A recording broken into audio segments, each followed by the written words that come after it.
This is LBC from Global, leading Britain's conversation with James O'Brien. It is 3 minutes after 10 and you are listening to James O'Brien on LBC. So I'll just read you that because I did a bit of a tease in the opening there. Mike says, James, is it the mass emigration of poor farmers to offshore tax havens? How come you never get sent on jollies to the US on high-profile jobs, James? It's a very good question, JH, honestly.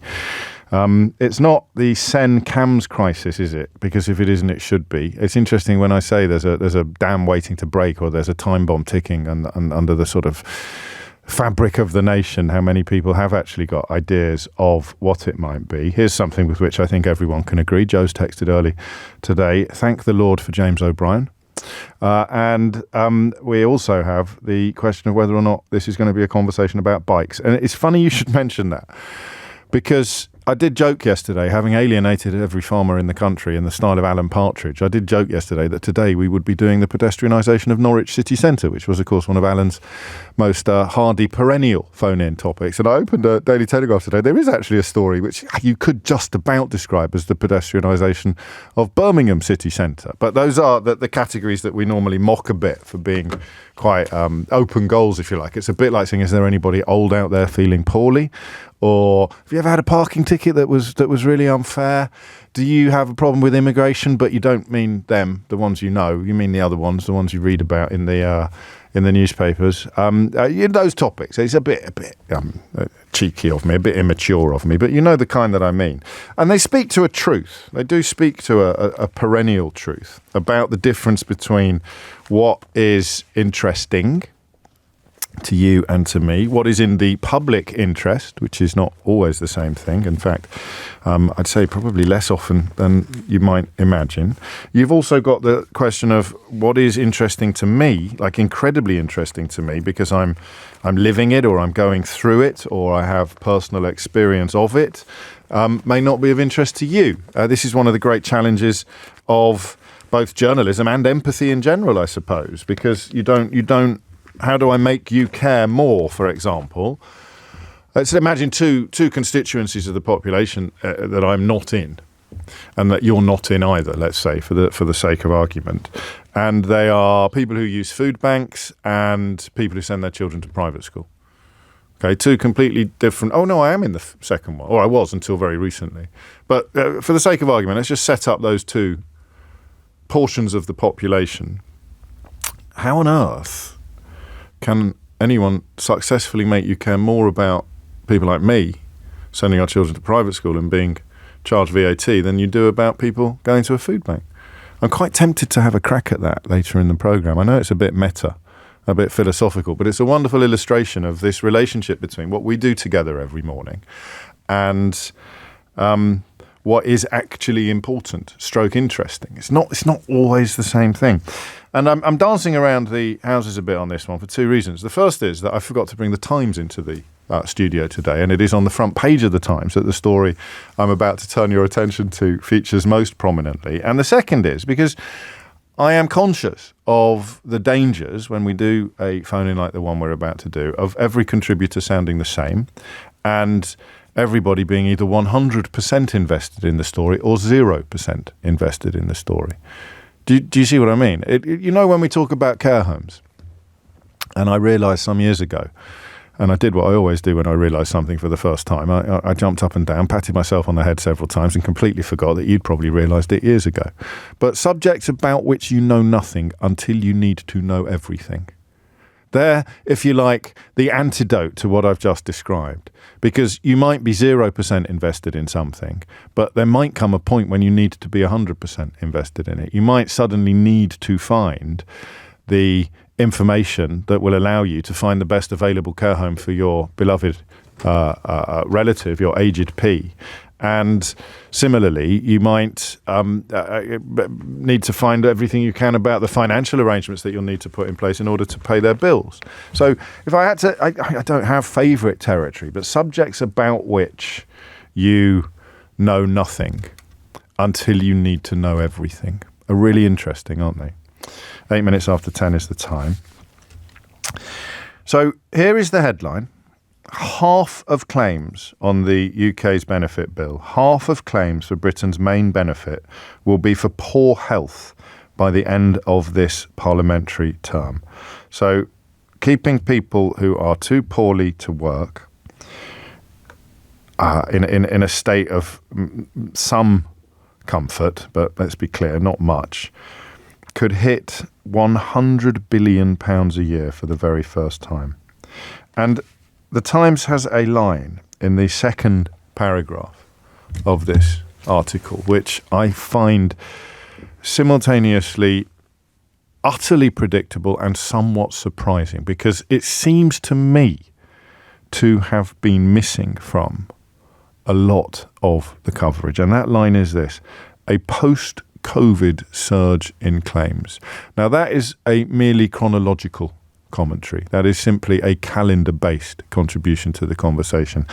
Post-COVID. So you look at the calendar, you look where COVID landed, you look at the graph of sickness claims, poor health claims, and you see the marriage, you see the point. But you cannot derive causation from correlation. I mean, even if you think the evidence is obvious, even if you think it's as plain as the nose on your face, you can't actually prove, if you want to get all epistemological about it, or you can't actually prove that just because every crow you've ever seen is black, the next crow you see will be black. You cannot prove it. But it's got to be true, hasn't it? That this isn't just chronological or calendar-based.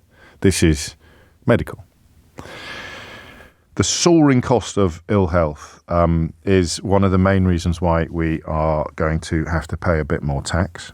We need better public services for a number of reasons. I hope I don't have to explain this, but looking at some of the coverage of yesterday's budget, I think perhaps I do. Think of me as a sort of antidote, if you like. So one of the ways in which you bring down this claim, this bill, is by making people better, is by making them healthier. So investment in the NHS, built upon tax rises for some people, will shorten waiting lists, improve treatment, and allow people who want to work. And I think the distinction between... It was David Hume, Roddy. Well played. David Hume was the Crows analogy. Can we put Roddy to the top of the class, please, Adam? Is that all right? Can you send him a gold star? Well done, David. Well done, Roddy. You look at the spread here. You look at what has happened, and you have to conclude that an awful lot of people have not received the help they need to recover from COVID-related conditions. And I don't fully understand why this has been so... why people have been so shy of this, so wary of this. I understand two or three things about coronavirus, COVID-19 conversations that seem a little bit impenetrable from the outside.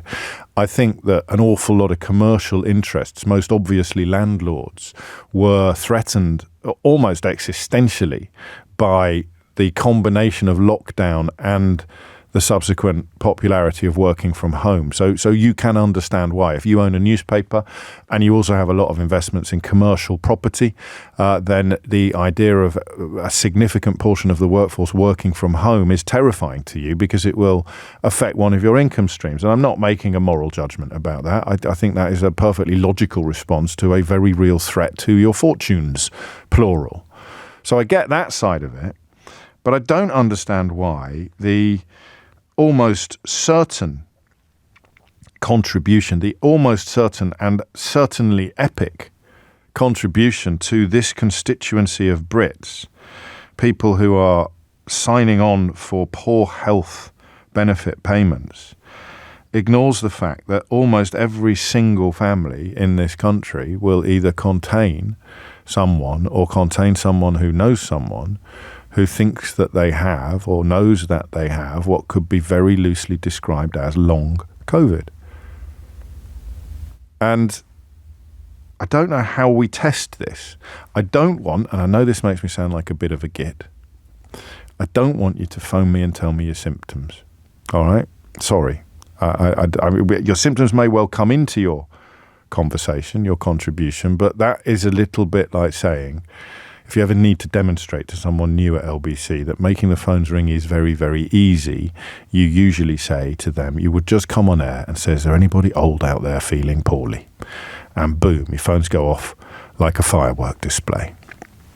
And this sadly would be a little bit similar. So I know about brain fog, I know about lethargy, I know about exhaustion, I know about some of the mental health conditions that have been massively exacerbated in the realms of OCD and ADHD and things like that. I've done probably a little bit more research than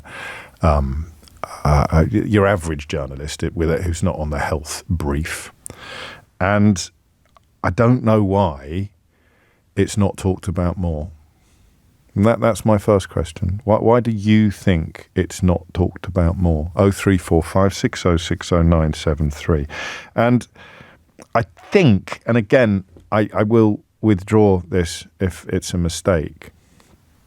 I think I want to separate physiological from psychological. Now, I know that the lockdown itself will have affected our mental health in all sorts of ways, particularly children, particularly the cohort who was starting year 11 in the first September of it, just before it started. But I know that. So anxiety and depression, agoraphobia, being frightened of leaving the house. I know all that is there, but for the purposes of this conversation, I think I want to keep it separate for one very simple reason. That all existed before COVID. Those conditions existed before COVID. I'm really, really interested in how you know that you can't go to work at the moment because you caught COVID a couple of years ago, or you caught COVID, or you had COVID. You've never quite got back. Okay? Now, you don't have to prove yourself to me. I believe you. Right? And that's why I hope that we can just tiptoe over symptoms and conditions. I believe you. I believe that you've never quite, in fact, not even quite, that you've never actually been fit for work on a regular basis or at all since you got COVID. Okay, and that's why I'm distinguishing between physical and mental, because lockdown isn't something that you caught. It's not viral. So the mental health responses to I may be overcomplicating this for you, but I want to talk about long COVID. But the first thing I want to know is why that sounds novel, why that sounds original, why this isn't a conversation that is dominating every single mention of the fact that half of claims for Britain's main benefit will be for poor health by the end of this parliamentary term. Half of all claims will be for sickness.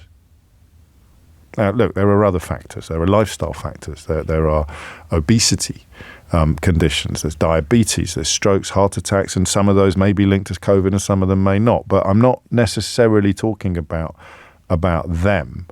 I'm talking about the double knowledge you have that the reason why you're not going to work today is somehow linked to the COVID you got back in the day. And the question of why we are not talking about it more is a weird one to do on the radio, because you're perfectly welcome to ring in and say, James, I think you'll find you are talking about it. But you know what I mean. Why is it not a much bigger part? What are we scared of? That's why I mentioned the corporate landlords. I know what they were scared of. What are we scared of? What is government scared of? I don't know that media is scared of things I on this front, but maybe you think they are and you can tell me why. Why is this not a much, much bigger conversation, given that, and I could be wrong, it may be that I've opened up this conversation, no one will ring me, and we'll come back after the next break and we'll have to talk about the pedestrianisation of Birmingham city centre. But right now, I think that millions of lives, I use that word advisedly, millions of lives have been affected by this, either directly or indirectly, and yet it feels as if we have been either ignoring it or living in a box or very willfully looking the other way. And I don't understand why, okay? 0345 6060 973. How confident are you that you are not in work because of long COVID? And why is it a conversation that the country seems so reluctant to have? And that's a good way of phrasing it. The country seems so reluctant to have. The other thing I want to do, and this is really important, is medical professionals and patients talking to me about the process of acknowledgement. If you didn't study something in medical school, it sometimes seems that doctors can be quite sceptical about its very existence. New conditions, relatively new conditions, can be greeted with sometimes quite rude responses. You could be accused of paranoia, skepticism, Munchausen syndrome, or whatever else it may be.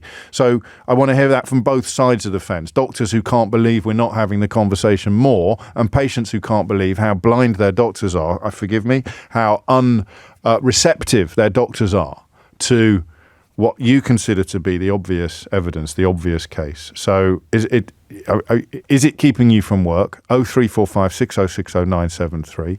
How are you being treated by the system? And why is it a conversation that the country is so reluctant to have? It's 10:19. James O'Brien on LBC. It is 21 minutes after 10. So you should be able to do the maths here quite straightforwardly. Half of people claiming any benefit at all, or claiming the country's main benefit, will be for poor health by the end of the parliamentary term. The calendar tells us, a simple clocking of claims tells us that a post-COVID surge looks like becoming permanent as Britain's health declines. Correlation is not causation, but COVID is almost certainly, therefore, a part of this. Meeting the threshold to receive the benefit is high enough to get rid of all the applicants for Idiot's Corner this morning, claiming that it is swinging the lead, or people taking the mickey, or people who are on the lam. There are always some bad actors in any context, but you do not let their existence deny help to the massive majority of good actors. So you knit all of those things together. And if you want to be capitalist about it, which is, again, not a dirty word on this programme by any stretch of the imagination, then the economic health of the country would be enormously enhanced by making a lot of people better. And therefore, the government should, I would have thought, or at least this government, because it doesn't bear responsibility for the appalling pandemic management of the last administrations, should be making a lot more noise, putting it a lot more front and centre. 23 minutes after 10 is the time. I want to know. I mean, there are reasons. There must be. I can't currently see many of them. Hannah is in Glasgow to kick things off. Hannah, what would you like to say? Hi. So, I'm just calling because my mum fits a lot of the things that you've been talking about. Yes. She is actually also a doctor. She's now retired. Okay. But she kind of caught COVID during the pandemic and was never the same since. Yes. And she was able to continue working until she retired after COVID, but she's now, she wouldn't be able to now if she was still in work. Because because her health is compromised. Her health, she can't walk, really. And as a doctor, doing self-diagnosis, she thinks this is a consequence of what happened when she had COVID. Both her and the various, she's seen lots and lots of specialists. Right. It's been ongoing for obviously a while now. Yes. But it's got worse over the last kind of 2 years, I would say. That particularly this year, but the specialists are saying that it's long COVID and it's post-viral. It's a consequence of post-viral is good. That's a good phrase. And the slowness of that process is down to the novelty of the condition. We're familiar with post-viral conditions, but nobody studied long COVID in medical school. And so in my experience, and that's why I'm interested in what a medical family has to say about this, the medical profession can be a little bit reluctant to acknowledge the existence of things they never studied at school. Yeah, a lot of my family are doctors, and I think various members of my family find it very hard to believe that it's even when it's COVID. A family member. Yeah, they sort of see it in a similar category to ME. Yes. Which is also kind of a sort of slightly difficult one in terms of highly debilitating, and yet, medically both new and not. There's not really anything that they can say, this is how we fix this in the way that they would like to. And I think that's kind of partly also why it's not been talked about enough. So, so it can't be fixed with rest, sleep, all of the usual things that you might treat something with. It can't. It doesn't touch the sides. And that might be why the medical... So you recognise that the medical establishment is reluctant to talk about it. Any thoughts on why the government wouldn't want to? How can you talk in the same breath about half of Britain's main benefit claims being for poor health and a post-COVID surge in claims becoming permanent and not join those dots together politically? See, my thoughts are that it's possibly because the government are maybe they're being cautious because the medical profession isn't sure. Maybe because they actually listen to experts. This government are kind of claiming to listen to experts and take expert advice, with the prison service and things. Yes. So maybe they're trying to hedge their bets a bit. I don't know. That's not the right phrase, but they're maybe willing to kind of the wheels turn slowly. We were talking about it in the context of justice earlier this week. I suppose in the context of medical research that the wheels turn slowly. Thank you, Hannah. And a former doctor, I'm absolutely convinced that the reason why, if she were 20 years younger, she wouldn't be able to go to work. She's retired, so she isn't anyway. Is as a consequence of the hangover, the post-viral consequences of her COVID. But not for balance, because I don't think we need balance on this conversation, but for your information, this is from an entirely reliable social media account. I sign most of the sick notes in a busy GP practice. I can confidently say that long COVID is rarely the primary reason. I suspect that COVID exacerbated a host of underlying and previously controlled long-term conditions like COPD, diabetes and anxiety and depression. That's why I was a little bit wary of separating them out. Because if your long-term condition for which you are being signed off work is a consequence of having COVID, then in the great scheme of things, it could be filed under long COVID, but not in the sense that Hannah and her mum talk about it, which is a very specific post-viral response. Maybe this already sounding complicated is part of the reason why the conversation is not had more widely. It's coming up to 10:28, 0345 6060 973 is the number you need. Gus is feeling, I think, rightly aggrieved this morning. James, he writes, on behalf of bad actors everywhere, please stop blaming us for everything. We are merely trying to entertain. Alan is in Wandsworth. Alan, what would you like to say? Good morning. I think that there's two different responses from two different governments. Why don't people want to talk about this? The previous government were keen to get people into work. They wanted to protect the economy ahead of wealth. In my opinion, they made some very, very poor decisions around the management of COVID. The current government, I think, have bought the line, I hope only for the time being, that it's just a cold. Oh, okay. And we as a species... Even as the inquiry unfolds, and you've got medics breaking down in tears, and we've got death tolls, and we've got that incredibly powerful memorial wall on the which you can almost see from Westminster. I think you can see it from... You still think that they've subscribed subconsciously or consciously to that? I think, yes. I mean, Hannah's comments I thought were great just now, and I completely subscribe to everything that she said. So add mine on to what she has been saying.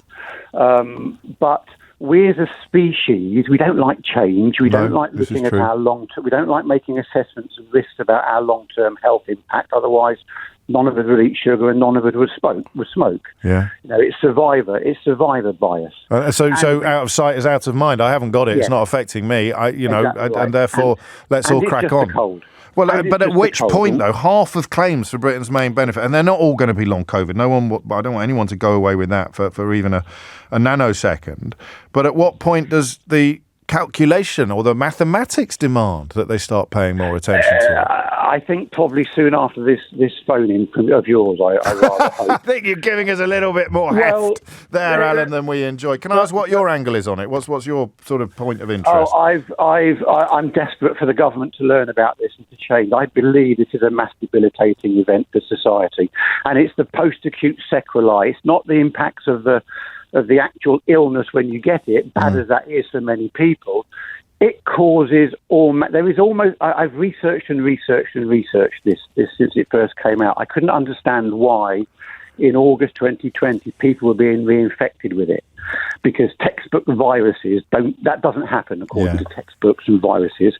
This we're in a cycle now of infection, spreading it because it's just a cold and everyone's scared of wearing a mask. Infection, spreading it mutates, it reinfects. And just I think I've missed some. Yeah, and then that gets in a vicious. I mean, by definition, it becomes a vicious circle. Yes. I think I may have misunderstood you slightly. So when you use that phrase, they think it's just a cold. Is there a silent now in that sentence? They think it's just a cold now, as in it wasn't just a cold when people were dropping dead all over the place, but now it's been dealt with. The storm has passed, is what they think. Well, they're rather hoping that it's becoming milder, and it's not the problem in the acute phase, bad as that is for some people still. It's the post-acute. I've learnt this word, sequelae. The health conditions that result from a prior health condition. It's a cardiovascular disease. Okay. Why even the British Heart Foundation on their website, they've tucked it away now for some reason, but it's a cardiovascular disease. Why are strokes going up? Why are heart attacks going up? It's causing blood clots. It makes the blood sticky. It causes monocytes to become thrombotic. The more you talk, the madder it is that they would be looking away from this, and they wouldn't be talking about it. Thank you, Adam. Absolutely bonkers. He made me a little late for the news, but I think that was worth the delay. I should also point out that I don't think, when you suggest that the reason why the government doesn't want to talk about it is because of all the anti-vax idiots who are still floating around the place. I don't think that government conversation with population is ever defined by conspiracy theorists. You've seen that in the context of the Southport tragedy and the ongoing investigation and prosecution of the suspect up there. The government starts dancing to the tune of idiot conspiracy theorists. We're all doomed. 10:32 is the time. Jenny Barsby has your headline. James O'Brien on LBC. 25 minutes after 11 is the time. I missed that. I just heard in the news Gillian Keegan. Remember her? Describing the decision to put VAT on school fees for approximately 7% of the nation's parents as cruel. Is it worth making a short list of things that Gillian Keegan didn't describe as cruel when successive Conservative governments since 2010 were bringing in the policies? I don't know that we'd have time, would we? We'd probably have to eat into Sheila's show and tell Ben Kentish to take the rest of the day off. But it's interesting, isn't it, how moral compasses work? And that's something I may turn your attention to a little later in the programme. 10:36 is the time. Here's Andrew Gwynn at Work and Pensions Questions in the House of Commons. I'll have it for you shortly. Last year or earlier this year, before the Labour government came in, it was March of 2024, just speaking to the mystery that I am citing today, that the mystery of why the conversation is not being had more. I think Alan knocked on several relevant doors. I think there's probably a little bit of hit and hope going on here, where you sort of think, well, we're over the worst. Obviously, there is some post-viral consequence. Long COVID is a thing. Lots of people can deny that, just as they denied ME was a thing. But, the truth will out. My Idiot's Corner friends who are still insisting that it's all a skive or know nothing about the process, A, of getting signed off, or B, of having it. But, I acknowledge your existence because your vote is worth the same as mine. And yet, when you look at the benefits bill, I see. Sorry, I'm being a bit thick myself there. Idiot's Corner for me, briefly, is that you think everyone on benefits is a liar, don't you? So these people must be liars too. Well, there you go. That's easily unravelled once you turn the lights on. But if you prioritise the economy and prioritise the workforce and getting people back to work, then looking after them, making them better is, or should at least be, at the very, very top of your to-do list. Beatrice puts it well, we need to get people better. Listen, we could get all Marxist about it, couldn't we? And describe how this is treating people as economic units or valuing them only according to how much work they are able to do. But I'm thinking about people who want to work but can't. We need to get people better. That means believing people when they are sick and have chronic illness or disability. It means not turning away people with ME or CFS, usually women, but men as well. And lots of other conditions, that the Lyme disease, long COVID, other multi-stranded chronic illness. There's no NHS pathway for a lot of these things. I think Miranda Hart has written very powerfully recently about being bedbound for I mean, I think years rather than months as a consequence of one of these conditions. And because Miranda Hart is one of the most successful entertainers the country has produced in the last 20 years, I presume she's immune from the accusation of lying or being lazy or making it up. I haven't read her new book yet, but I think it goes into a lot of this stuff. She might be worth talking to. But when you see the economic necessity of doing it, the mystery of why they're not talking about it becomes harder to unravel unless it is just hit and hope. Well, look, we'll be quiet and eventually it might go away.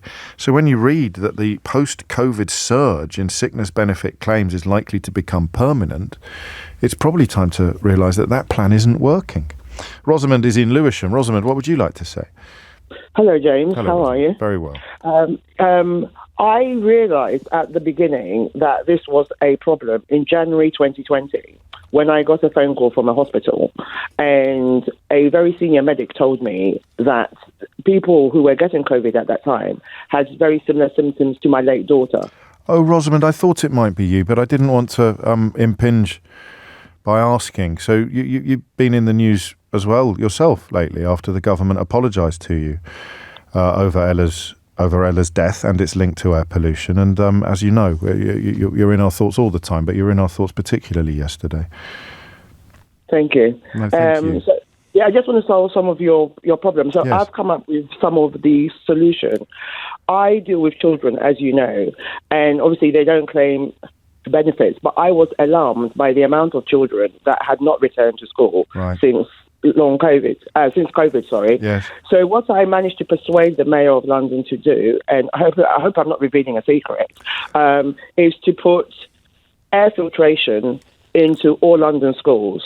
And he's going to start this next year. Because I thought rather than wait around, because if COVID, it was that severe that people were having symptoms similar to my daughter, I knew there was going to be a major fallout. See, I worked it out, but no one was really listening. But you know what I'm like, James. I just carried on. I certainly do, Rosamond, and I don't think that you've betrayed the Mayor's confidence. But I think it starts off in the most polluted areas, doesn't it? Yes, it does, and then hopefully spreads. Because, as you say, I think other countries were doing this quite early on, specifically for COVID, not for the pollution issues that sadly took your daughter away. Yeah. And there is a link. So in areas of high air pollution, not only did people get COVID more severely, more people died from COVID. So I will be able to give you more of your answer next year because we've taken Ella's samples to do some testing on with her siblings. So I will have a definitive answer for some of the questions, hopefully, from Oxford University. So hopefully everyone in London, in schools, over the next 4 years or so, they will all get air filtration. Wow. And I hope to meet the mayors of all around the country to persuade them, James, that this is a real problem and they need to do something about it. And I'm struck by the memory of a fairly senior public official at the COVID inquiry recently still denying that it was an airborne condition. So that's part of the problem we're discussing today. That's part of the problem. The reluctance to talk about it and the refusal almost to understand it, not just a failure, but a refusal. Where do you think that comes from? I think there was we got it wrong, and I'm talking about a public health point of view, all the messaging. And I think we have to accept some of the responsibility for that. I can't really talk about why government won't take it on. Maybe it means spending money. I can't answer that question really. Sure. But I think we need to do something about it because I knew, by the way, that the burden of disease was going to be huge. I was expecting that. So I'm sorry to everyone who is ill. I'm very sorry about that. Well, I don't think anyone's going to blame you for it, Rosamond. But I mean, you do the Lord's work when it comes to drawing attention to these issues and the broader issue of air quality anyway. And can I ask, while I have you, how you feel about yesterday's announcement? You must have known a little bit earlier what was going to happen, but for people who don't know, Rosamond's daughter Ella became the first person in the history of this country to have air pollution cited on their death certificate, largely as a consequence of the tireless work that Rosamond herself did. And yesterday you received the full acknowledgement, the full apology from the government and compensation, which of course is the government's way of acknowledging culpability in the context of this kind of situation. How do I feel this morning? Yeah. Relieved for my other children. It is over. It's been long, 14 years. Yes. I'm tired. I'm exhausted. I bet you So I will regroup after Christmas. But thank you to all the public who have supported us with this journey. And that does feel... yourself. I don't want to sound like a Californian psychotherapist, but you do feel a sense of closure then, clearly. I can talk to you now and say anything I want. Hence, I rang up over COVID. Yes, I see what you mean. Well, and I think the work you continue to do in this field is a rather beautiful memorial to Ella, and you know that we'll do what we can moving forward to help you get all the attention that you deserve. Rosamond, thank you. Rosamond, for anyone who doesn't know the full story, Rosamond Adukisi Deborah. 10:44 is the time. You're listening to James O'Brien on LBC. Those HEPA filters are one of the things that pops up whenever I scratch the surface of this issue. And it ties in slightly with something Kim sent to me. She says, I was always very intrigued that the Chinese government, which arguably knew more about the impact of COVID than any other government and which values life so little normally. That's a powerful line. Which values life so little. Took such extraordinarily extensive measures to stop it spreading through their population. Yikes. It's 10:45. James O'Brien on LBC. It's 10:47. You are listening to James O'Brien on LBC. So the Labour MP Andrew Gwynn did raise this in the House of Commons last March. And I think that the absence of an answer to this question has just become more and more dangerous and puzzling. And of course, he's now a member of government. So next time you bump into him, ask him if he's still rattling this particular cage. Somebody who has fought really hard over the last 4 years to overcome the difficulties presented by long COVID. I'm sure the Secretary of State will appreciate that a significant number of people not in work because of health conditions will be down to some form of post-viral fatigue linked to long COVID. So what assessment has he made of long COVID on the workforce, and what's he doing to help people get back to work who have it? I think the answer was not a lot, but I'm open to correction on that. That was the only clip I could find. Debbie speaks for many people contributing to the programme, and she writes, my son has it. He had to leave university before finishing his degree. He's at home. I'm caring for him, so I can't work either. And whilst the GP acknowledges it is long COVID, he's not referring him. He's refusing to refer him to the long COVID clinic because, in his words, they don't offer anything useful. So if there's nothing in place to improve the situation, why would anybody draw attention to it from the political sphere? Well, children, because that's how you start the process of creating something that will be in place to improve the situation. I would have thought to fix a problem, you've got to acknowledge it, which is probably a timely moment to say the word Brexit for the first time on the show today. Gareth is in Cwmbran. Gareth, what would you like to say? Hi there, James. So my name's Gareth. I'm a trustee for the charity Long COVID Support. Okay.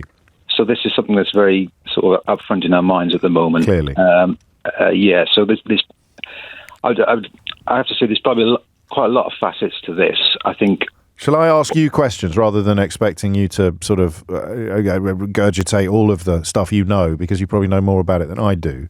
Yeah, go for it. So what is it possible to generalise about the response of the medical establishment to people presenting with long COVID? Is there a sort of broad picture of what reception they are likely to receive when they go to the doctor? I mean, it's very variable because. Depending on where you are in the country, you mentioned the long COVID clinics. Yes. I'm aware there are some in England. At the last count, there were apparently 90 long COVID clinics and 13 hubs for children and young people. However, we are hearing reports that some of those are now closing down due to lack of funding. But elsewhere in the country, in Scotland, Northern Ireland and Wales, there are no sort of dedicated clinics. Right. And, you know, depending on who you speak to in the medical community, you will find that some are quite clued up on long COVID, but then there are others who maybe sort of don't recognise it or are quite dismissive about it. How abandoned do you and your fellow supporters and members of the charity feel? And that's an emotive word, so feel free to poo-poo it or dismiss it, but that's the word I'm starting with. I think it's a fair comment. That we feel abandoned. We feel, we are involved in the current COVID inquiry at the moment, and it's been very often talked about that we feel like the forgotten victims of the pandemic because, the focus was on the people hospitalised and who sadly died. And, that's, we appreciate that. But then there's the long-term consequences of the pandemic, which unfortunately is still ongoing. How has it affected you? Is it you or is it a loved one that you're advocating for? I have long COVID, myself, yeah. So I know I put probably too much effort at the top of the show into telling people not to ring in with their symptoms, but we should hear from at least one sufferer of how it has affected you. What's it done to you and your life and your family, Gareth? It's had a profound impact on my life, quite frankly, yeah. So in terms of my physical health, I was fit and active before. I was doing triathlons. I can't do that anymore. I'm doing some form of exercise, but nowhere near to the extent I used to. My career has suffered. I was in a good job, a professional, qualified, and I'm finding I'm having to sort of adjust to what I'm able to do now. And why do you think the conversation is still so quiet? As I mentioned, I think some of your previous callers have touched on a few points. I think the issue at the moment that we're finding is that because there's no diagnostic test for long COVID, we don't know how many people have long COVID in this country. We've got the only thing we can hang our hat on at the moment are the ONS updates. Yes. At the last count in March this year, there were 2 million in England and Scotland with long COVID. These are self-reported cases. So these are people that know that they have long COVID. And as one of your previous callers mentioned, there are health consequences around, heart attacks and strokes that we can't say for sure, but we've got a good inclination as to what's causing those, and that's COVID and long COVID. And then the mystery gets bigger, doesn't it? Of why? I mean, because if you are looking at it from an exclusively economic point of view, this is disastrous on every single level, and that's ignoring the psychological and social damage that it's doing to you and families like yours. Is there anything else you want? Because I said I'd try and tease out the salient points rather than expecting you to sort of cough up an entire essay on the subject. But is there anything I haven't touched on that you wanted to bring to a wider audience, Gareth? I think you mentioned it briefly about why the governments may be resistant to addressing this is that it requires investment in research and clinical trials, and there's this whole thing around COVID being an occupational disease, in which case employers would have to provide safeguards, and which requires an initial investment. But unless they do that, what we're finding is that the burden of the sickness levels in this country are going to get to a level where it just becomes unsustainable. The benefits, and that will cost more. It will cost more in the long run than it does in the short run. And Wednesday was a budget that, for good or for ill, prioritised short-term expenditure in the pursuit of long-term improvement and saving, but not on this front. Maybe it was a front too far. Gareth, take care. A lot of love for you coming into the studio. And just as Debbie spoke for many when she described her son, so Tim speaks for many of you when he describes his mother. James, can I just say thank you? I'm desperate for long COVID to be in the spotlight. My mum's been suffering for years now, still has no explanation or answers. It's brought on severe OCD. I'm hearing that a lot as well. And her life is as good as over. It's like people with the condition just don't matter. So Tim in York says thank you, not just to me, but also to people like Gareth, of course, who by working with the charity Long COVID Support, at least try to draw the spotlight to this situation. And it is still baffling, right? More baffling now than it was at the beginning of the hour, that the conversation is not held more widely. We have had it once or twice before. From various perspectives, but the sense of momentum is not there. And I think that we've spoken to Lara Rinferum about some of the attendant issues as well, most recently, when the inquiry first kicked off. Which of the questions that I've asked today are you keenest to answer, Lara? Oh, there really is so much that impacts our organisation. So I represent clinically vulnerable families, which is a group which speaks on behalf of all of those who remain at higher risk from COVID infections. Those people who continue to qualify for COVID vaccines, some of whom also will qualify for antiviral treatments if they can get hold of them. And to be honest, that's another whole issue. I think when you talked about that surge in post-COVID claims for benefits and things, we found, and I urge you to look at this data actually, James, since Freedom Day and since Living with COVID were announced, there was a massive increase at those points in time, particularly, and I would say, and I would agree with your GP, from people who remain vulnerable to COVID. And it often goes down as anxiety and depression, as the GP said. But you said COPD, diabetes, all of those other conditions that put them in those high-risk groups from the worst outcomes from COVID have not been protected sufficiently. Their needs have not been considered. They've been forced back to in-person work. Workplaces have not been kind of made safe. And, you know, where Rosamond was talking about her amazing work to kind of get air filters into schools, you know, we would very much support that, and we've been fighting for this, you know, for a long time now. We very much do believe that air filters do need to be in place in all public buildings, as was actually said by Chris Whitty in the COVID inquiries not long ago. I wasn't 100% sure of that, so I didn't say it out loud, but you're absolutely right. He has recommended this. Yeah. I knew there was something. And this is a huge problem, and it's a massive gap, and it's causing problems for people accessing healthcare safely. So, you know, also our people are high users of healthcare, and they cannot get into those buildings without risking contracting this virus. What do you say in response to the question of why the conversation is not louder? And in a sense... Okay. I have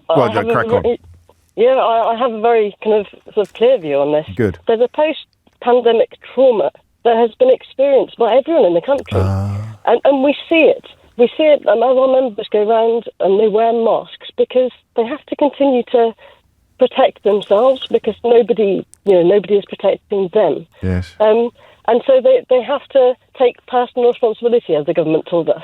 But personal responsibility leaves those with the greatest burden of risk to carry the most responsibility. And I think that's wholly unfair. And we're not living... we're a massively marginalised group. We're not getting the support. We're not considered. We're not even an equality group. No. Nobody considers us in equality impact assessments. We are a different group to disabled people. You can be disabled and not clinically vulnerable. You can be clinically vulnerable and not disabled. We're not protected under the law in that way. In fact, we're a bigger group than disability. But nobody's considering our new needs since this new virus has emerged. And that is partly due to the trauma you described, the sort of collective social trauma, and partly probably due to slightly more prosaic reasons or pragmatic reasons, like the size of the elephant in the room and the cost of dealing with it. Exactly. And our members, I've told them because nobody is collecting our data. Right. 82% have lost work or retired early since the pandemic. Right. And that's insane. Nobody's talking about this. 82%? Yes. Of your membership?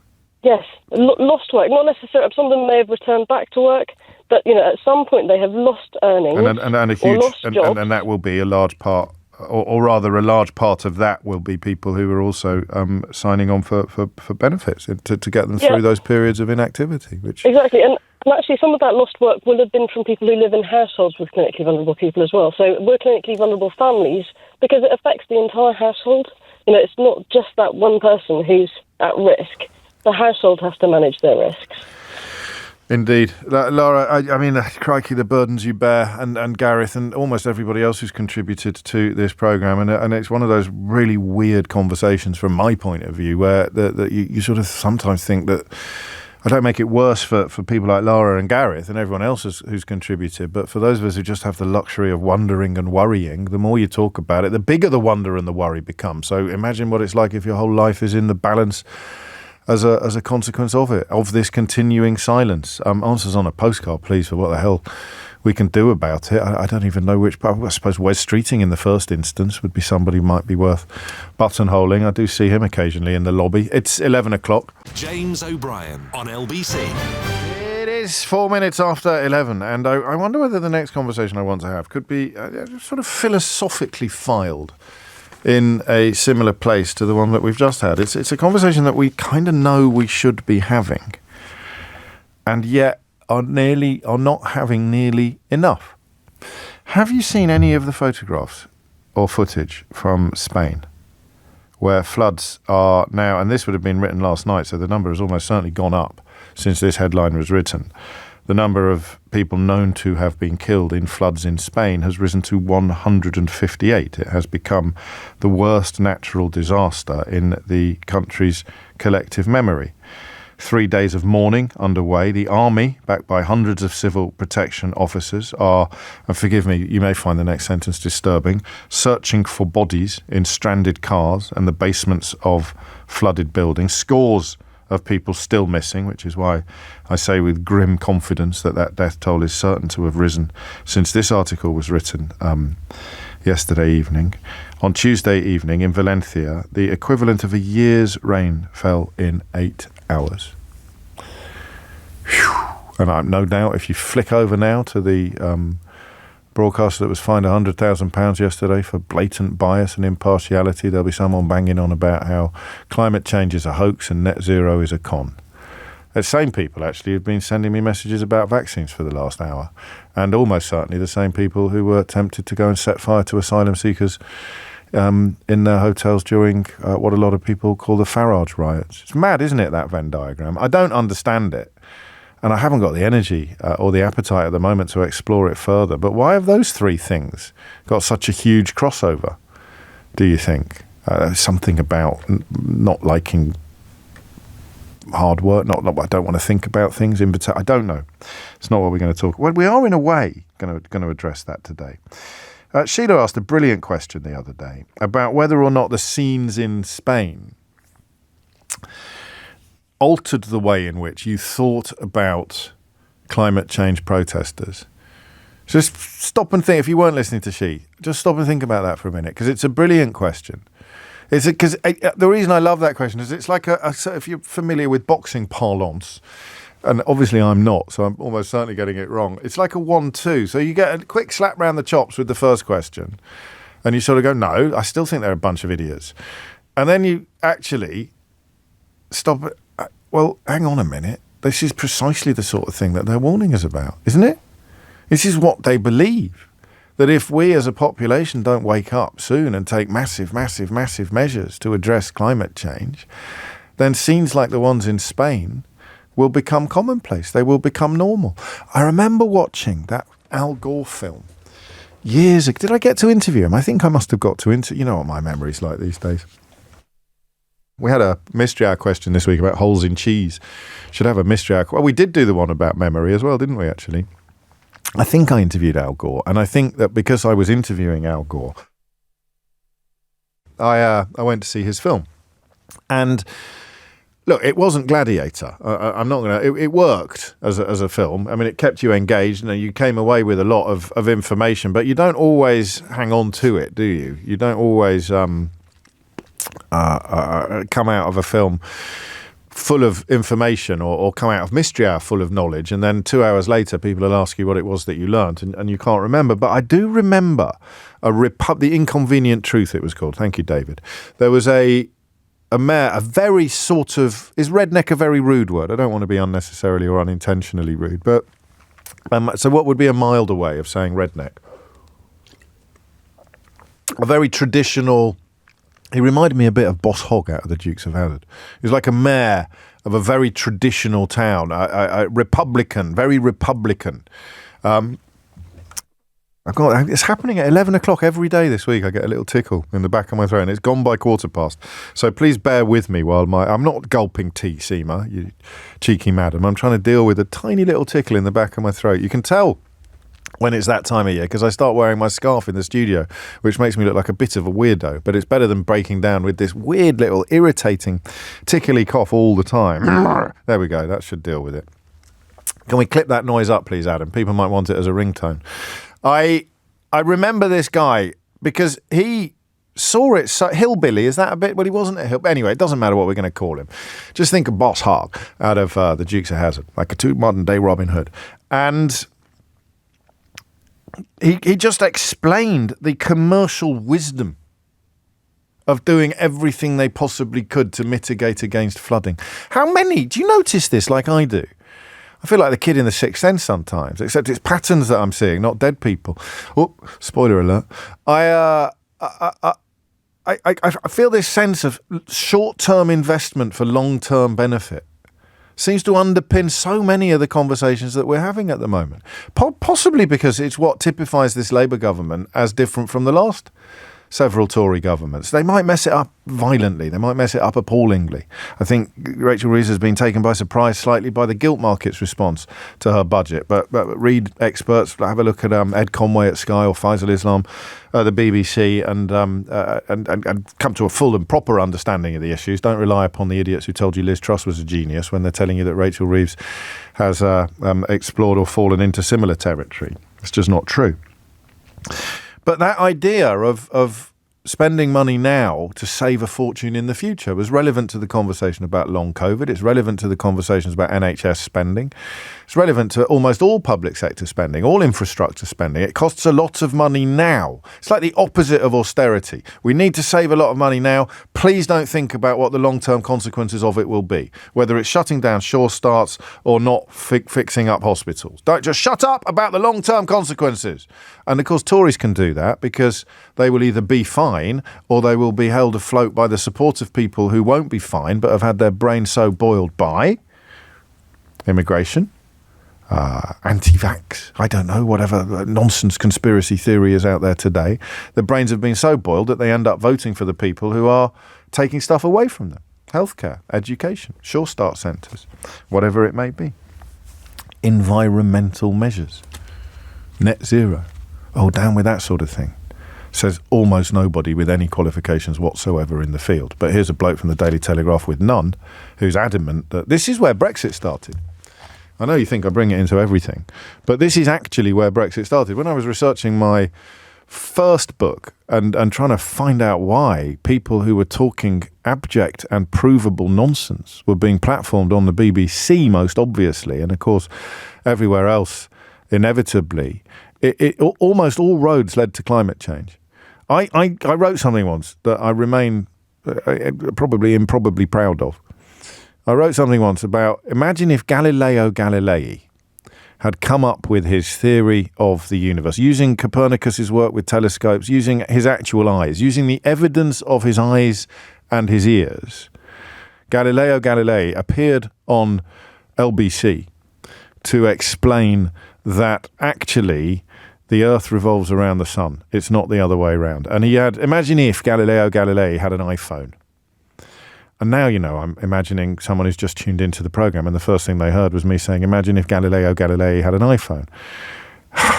But imagine if Galileo Galilei had an iPhone and he could, or a slightly more powerful thing, like he could actually show you the video that proves that the sun does not revolve around the Earth, rather the Earth revolves around the sun. We live in a heliocentric universe. And he would explain that to you with evidence, with diagrams, with graphs, with films. And then you'd have to invite on, I think, the late former Chancellor Nigel Lawson. I think his scientific qualifications are caught up perfectly in that description. The former Chancellor of the Exchequer, Nigel Lawson, would then appear on the same programme to explain why Galileo Galilei was completely wrong. I think in an article I wrote for the New Statesman, I described him as Nigelo Lawsini. I thought that was quite a cute way of painting the picture of imbalance. And then, of course, 5 years later, I'm sitting in a BBC studio interviewing the former head of the World Trade Organization about the World Trade Organization. And because by then the media had become so completely bent, I have to turn to Andrea Leadsom and ask her to explain to the former Director General of the World Trade Organization by what he'd just told us about the World Trade Organization was actually wrong, because she, a Brexiter, knew better. So all roads, in a way, lead back to climate change. And now Brexit is disappearing into the... It's a heliocentric solar system, not a heliocentric universe. Thank you, Alan. Of course, a terrible mistake by me. And big shout to Martin, who points out that Galileo Galilei could never have had an iPhone, James, because he was a poor boy from a poor family. It's a very good point, Martin, and I stand corrected. But all roads lead back to here, to the denial of it. And I have, in recent years, been a little bit guilty. I think the snooker was the one that did me. When they threw orange powder onto the snooker at the Crucible in the middle of the World Championships, and I sort of thought, look, I understand why you're doing it. But for heaven's sake, this isn't working. And then you look at the scenes in Spain. You look at the scenes in Spain and you kind of think, we're never going to stop, are we?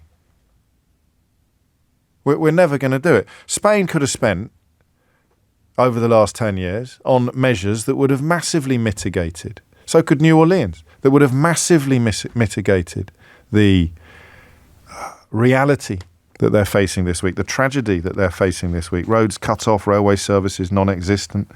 The storm moving north at the moment, continuing to batter. Some of the headlines are unbearable. Screams coming from a care home for the elderly as the floodwaters rose. People being found in cellars who had been up to their neck.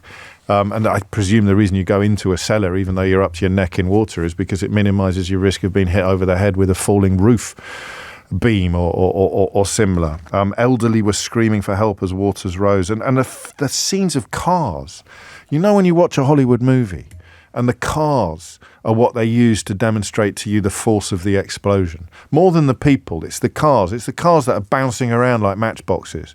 The cars that are being torn apart as if by a kind of mythic figure from Greek mythology. You've got the cars upside down. You've got the cars bouncing down roads. You've got the cars piled up on top of each other. And you sort of think, wow, we are as nothing as a species to cope with this.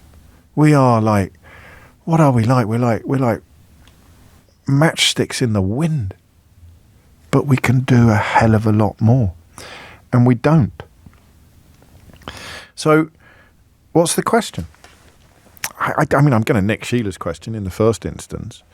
Do you think we owe an apology to climate change protesters who are risking their liberty, risking their health, both mental and physical? They are sacrificing their futures and their livelihoods because they dedicate themselves so completely to sounding the alarm bells about incidents precisely like this. Let me read you this sentence. At midday yesterday, the first military vehicles began to arrive. Payporta is not the only town to have suffered, but the price it has paid appears to be the highest. Astonishingly, in adjacent towns, the equivalent of an entire year's rain fell in 8 hours, but in Payporta there was hardly any. Antonio Tarazona, 59, said he had watched helplessly as his wife Lourdes Maria Garcia, 34, and their 3-month-old baby were swept away in the family car by floodwaters. The last time he saw them, they were clinging on to the roof of the vehicle. Nearby, Mati Ribaroja, 75, stood in the remains of the ground floor of her apartment building. Only a single shelf of books cupped beneath the ceiling survived. The family's car was gone, carried away in the flood. It's extraordinary. Mark tells us, cars floating down the road with people still in them, people clinging to the roofs. And the people that are warning us about all of this are currently in this country set to be sent to jail if they deploy tactics that are successful. Give me a ring and tell me I'm going mad, right? And I speak as someone who has lost a little bit of oomph when it comes to supporting these people. We're sending them to jail. If they protest in a way that we don't notice, they're golden, they're fine. If they protest in a way that doesn't attract any attention at all, they're golden, they're fine. If they protest in a way that means no camera crews will turn up, no journalists will turn up, no newspapers will report it the following morning, then that's fine, they won't go to jail. But if they report it in a way that gets noticed, they go to jail. I don't think they found, and why am I saying they? I could say you, and I should say we. But for now, it's you. You still haven't found a way of attracting anything like the attention that you need without breaking the law. What does that say about our society? I always do this. I go from not knowing what question I'm going to ask to asking you about 30, which makes it impossible for you to ring in and know what you're supposed to say. But don't worry, just ring in and talk. Why? Why is this a place? Why is this a world? It's not a British problem. It's not even an Anglosphere problem. Why is this a world in which the people who are warning us about what the world is going to look like if we don't take serious and immediate action about climate change have to go to jail if they manage to find some tactics that actually succeed in attracting our attention? Just Stop Oil. It's not quite 4 years for a Zoom meeting. They're usually in contempt. They've usually failed to abide by the last sentence they receive. But yeah, I mean, listen, if it was a right-wing newspaper writing the story up from the opposite perspective, 4 years for a Zoom meeting would be your front page. So, are you in the mood for psychology? We've done philosophy. How do we manage? It's that bloody film again, isn't it? It's that Leonardo DiCaprio film again. We're not looking up. That's it. So the pictures in Spain, don't look at them. And if you do look at them, don't think about Just Stop Oil protesters or net zero legislation, net zero policies. So how do we do that? How do we do that? On a personal level, do you want to apologise to climate change protesters, having seen the scenes in Spain? 0345 6060973. Is that a stupid question? If so, why? 0345 6060973. How do we do this? How do we hold in our head at the same time the scenes in Spain and the widespread derision and at least scepticism of climate change protesters? Just marry those two phenomena together for me and explain. And I'm a bit guilty of it myself. I'm not doing holier than thou today. I'll always give you a quick heads up when I am. How do we do it? So I'm looking at the pictures in Spain, and I could still muster up a 5-minute monologue on what a bunch of hairy, unwashed goons the Just Stop Oil protesters are. I wouldn't mean it necessarily, but hey, clicks and giggles, right? How do we do that? How do we see the scenes in Spain and still not pick it up, still not recognise the moment? Yeah, you're right. You got me, Dave. I was an absolute... I was pretty rude about the cornflower people, the people who threw cornflower at Stonehenge, if I remember correctly. Maybe I wasn't. Maybe I'm being unkind on myself. That's the Catholicism. But it's so easy to do. And yet, here it is. 21 minutes after 11 is the time. Sorry, that went on for rather longer than I was expecting. 0345 6060973 is the number you need. How do we manage to simultaneously see the scenes, the apocalyptic scenes in Spain, and still feel sceptical or even rude about climate change protesters? As a climate change protester or as a climate change advocate, what does the story in Spain say to you? And why are we still not taking this stuff seriously? Hit the numbers now, you will get through. James O'Brien on LBC. It is 11:24. It's a catastrophic lack of imagination and empathy, writes Oz. Not unlike long COVID, because it's not happening to me. It's not happening at all. Not really. It's just something I'm watching on a screen, says Oz. And almost in the same breath, John says, I'm just going to pop to an art gallery and throw some soap at a painting because that means it will stop raining in Spain. I just John go into Idiot's Corner. It's mildly amusing at first glance, but of course what the protesters are doing is demanding that government take action, and what John is doing is letting government off the hook, and what Oz is doing is perhaps speculating on why that might be, because it's not affecting me. I don't care. It's just Spaniards that are drowning. Come on. And that's why Spain seems to me to be significant, because it's so close. Probably more Brits have been to Spain than any other country, do you think? That's not a phone-in. But goodness me, it's all there, isn't it? So why? Why are we still not looking up? If you're not familiar with that Leonardo DiCaprio film, I don't want to spoil it for you, but a meteor is heading towards Earth, and the planet turns into a microcosm of the climate change debate. There is one lobby saying either the meteor doesn't actually exist, or it's not going to do you any harm at all, and ultimately people just don't look at it. If you stop looking at it, you won't worry about it. Kevin's in Kings Lynn. Kevin, what would you like to say? Morning, James. I think people are aware of what's going on. The news last night on the BBC, where it was like all the floods and everything, people are already aware of what's going on. And I think the climate activists, their message is out there. What they need to do is change tact and educate the public as to the solutions that are required to avert a climate crisis. They've got to have our attention before they can educate us. And they only get our attention. Had that, though, haven't they? Well, you're more optimistic than I am. Well, yeah, I'm a bit of a barometer for this. I mean, I've been in renewables for the last 17 years, so, I'll come clean. I own a solar company. I hear what people are saying. I hear what our customers are saying. I hear what the drivers are. Yeah, but they're coming to you. They're already converted. So you're I don't like the phrase echo chamber, but if they're coming to a chap... Don't interrupt me when I'm talking. If they come to a chap who's running a solar company, they're not what I would call climate skeptical, are they? And I'd probably get a little bit misled by the nature of media coverage, but media coverage treats the activists and the protesters as if they are scum. Yes, you're right there, and they're not. I mean, I was listening to Donica McCarthy this morning, who's been a friend of mine for 35 years. I used to be his police officer when he was a councillor in South East London many years ago. So I've known him for years. And Charlie Gardner from Scientists Rebellion, he lives locally. Yeah, but you're doing it again. I mean, respectfully and with great love, you're describing who's in your echo chamber with you. How do you get out of it? No, I get that. What we're looking at doing is coordinating a message across the protest groups and the professional companies.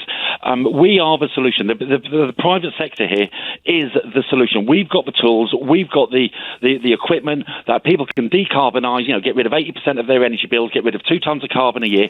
Every single household, we can do all of that. I know all this, but nobody listening is now going to turn off their radio and phone up you. So why not? Because you'd look at Spain. This is I know you've got a drum to beat, and I know you've got business interests, and that's fine. But the question that you're not answering is how can people look at the pictures in Spain and not do any of the things you're describing? Because they're not going to, however optimistic you might be. I'm going to disagree with you, James. Well, you can't. You can't. All right, stop. Let's just wait and let's see. For people who can ring me now on 0345 6060 973, if they've seen the pictures in Spain and they're about to make major changes to their lives as a direct consequence. What time is it? 11:28. Let's give it a minute, all right? I look forward to hearing some of the replies. Stay there. We'll wait for the phones to ring. Okay, I'm sure they will. Stop talking, otherwise it doesn't work as theatre. People are about to ring me to tell me that they've seen the scenes in Spain, and as a consequence of that, they're about to do all the things that you've just described, all right? How long before the tape kicks in? I'm waiting. Not you. I'm talking to everyone. Do we know? Because you can't stay silent for too long. The emergency tape will... So I can't avoid silence. I'm trying to build up dramatic tension. Okay, 5 seconds. 3, 4, 5... Still no one, mate. Nothing. No. Could be 1.5 million people listening at this precise moment. Statistically speaking, that is a very real possibility. Not one of them is doing the things that you... I mean, I don't want to rain on your parade, but it means you have failed to answer the question I'm asking, which is why do the scenes in Spain not touch the sides of our sentiments? Everyone will be exactly where they were before. I'm going to disagree because I can't disagree. I've just proved it with science. Let me give you a couple of examples, if I may, before I have to go because I've got work to do. Not good enough. You can't do that. You've got to stand here and face the consequences of your own mistakes. Let me give you a couple of examples. After we had COVID and lockdown, Greta Thunberg and David Attenborough, they were the primary drivers for our industry. Yes. They were the greatest poster boys. Next thing you know, Mr. Putin rips off his shirt, walks into Ukraine and says, I'll teach you how to sell solar. So people do respond to worldwide events. You're a brilliant salesman, I'm sure, but you're completely ignoring all of the things that I'm asking and all of the proof that I'm providing. And that's the tragedy. Listen, we need more of you. I absolutely love it. I also happen to love King's Lynn. I don't get there as often as I used to do. But I don't think that your faith in humanity is proved or justified by your faith in the humanity that you encounter at the forefront of this issue, And so, I mean, listen, we'll find out after the news whether anyone has, in good faith. They won't have any lead swingers or charlatans or chancers. In good faith, you're looking at the scenes in Spain and thinking, Christ, I've got to make a change. Because you do what I do and you think, well, what's the point of me making a change? I'm never going to be as stupid as John, thinking that you are arguing on a day like today that you can stop it raining in Spain by throwing soap at a painting in the National Gallery, but you can make governments do more by disrupting daily life. It's the same political principle as striking. And how much support do they get? Jenny Barsby's here now with your headlines. James O'Brien on LBC. 11:34 is the time.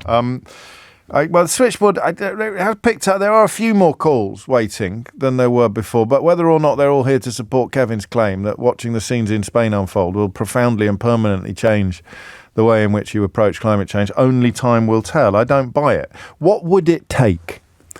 So, listen, I'm not in any way sitting in judgment today because there's a bit of guilt involved here. I've seen the scenes in Spain. I will not make a single change to my lifestyle today. All I'm really capable of doing is wondering whether I'm going to be a little bit more supportive, go back to being more supportive of the Just Stop Oil protesters who pathetically lost some of my support when they attacked the snooker because I like snooker so much.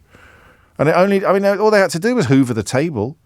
You get sent to jail for planning to stop traffic or disrupting a sporting event. And yet the scenes in Spain will move, well, what? How many needles? What needles? 25 to 12 is the time. John's in Peckham. John, what do you reckon?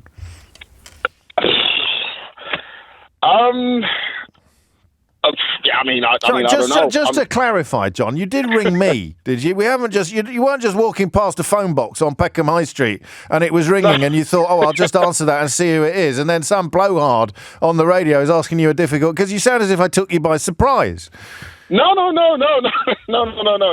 think for me, I see what's happening in Spain, and obviously I feel terribly, terribly sorry. And I just wish everybody well and everybody just keeps safe. But in terms of it's got nothing to do with you, has it? Yeah, basically. I know. You know At what least I mean? you're honest. So I was, yes. I was listening to your caller there, and I was just like, oh, listen, I'm going to call him right now because. I've been logging on this every single day. I listen to LBC 24/7 going to work every day during my break, after break. That's not 24/7, is it? Just to be pedantic, that's not. If you're listening on your breaks, that's not 24/7, John. But thank you for your thank you for the kind words and indeed the commitment. So much. So what would it take? What if it was King's Inn? What if it was Peckham? And I'm not making light of the tragedy in Spain, but what if Peckham was now the scene of what we're seeing in Spain? If cars were being carried down the road in torrential rain, if people were dying, disappearing over the horizon, clinging to the roof of their motor cars, would it change anything then? Or because this is what I think will happen, that the water will ebb, it will go away. Yeah. The clean-up process will begin. The infrastructure will be rebuilt, and hardly anybody in the affected areas will have had a profound change of heart about climate change. Yeah. For me, I think personally, you've hit the nail on the head. Why? There. Why aren't we better? I just think education. We need to be educated. How much education do you need? You look at the pictures. It's crazy. You know right? what?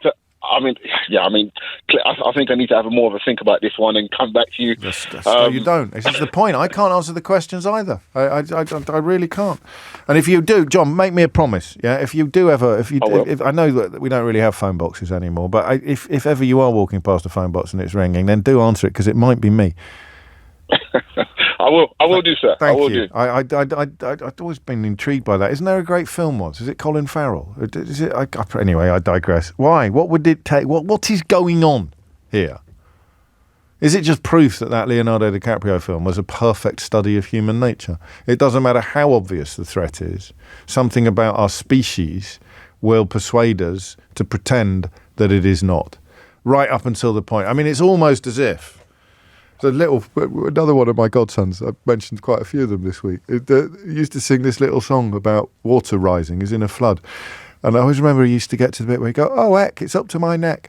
And what is the point at which, metaphorically speaking, the flood water needs to reach before you sort of go, we should probably do something about this? Where is it now? For Spain, where is it? And what will they do? Andy's in Belfast. Andy, what would you like to say?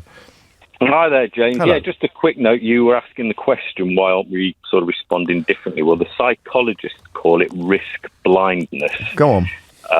So I learned about this probably 10, 12 years ago. There's a guy, Dr. Jeremy Leggett, who's kind of primarily responsible for getting the UK solar industry started. Okay. He covered it in his book, Energy of Nations. So the concept is really simple in psychologists' terms.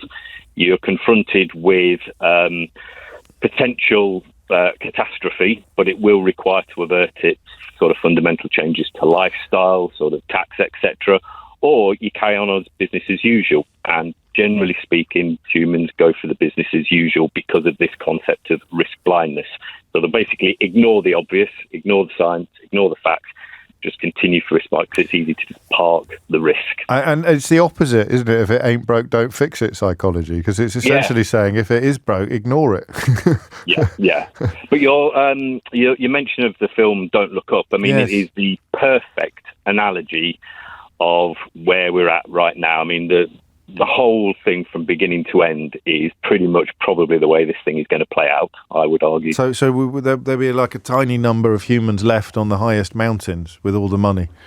Yeah, and the few that make it to Mars are going to get eaten by whatever's waiting for them. I mean, even the end of that film, I shouldn't even mention it. Is there nothing, I mean, is there any historical precedent for the species responding correctly to enormous threat?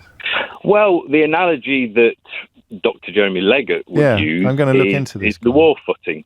Yeah, well, I was going to say, unless the is, threat comes from other humans, but I think that makes it psychologically distinct. Yeah. Don't you? When confronted with fascism and a war, you basically, shoulder to shoulder, the entire nation builds munitions, grows food, stands shoulder to shoulder. We're not there yet. My gut feeling is we're probably not going to get there. The way this plays out from the data I see and have been looking at since sort of the late 80s. Also, I'm not sure that suggesting the threat of fascism would see us all link arms and resist in the context of what's happening in America next week is necessarily the most uplifting.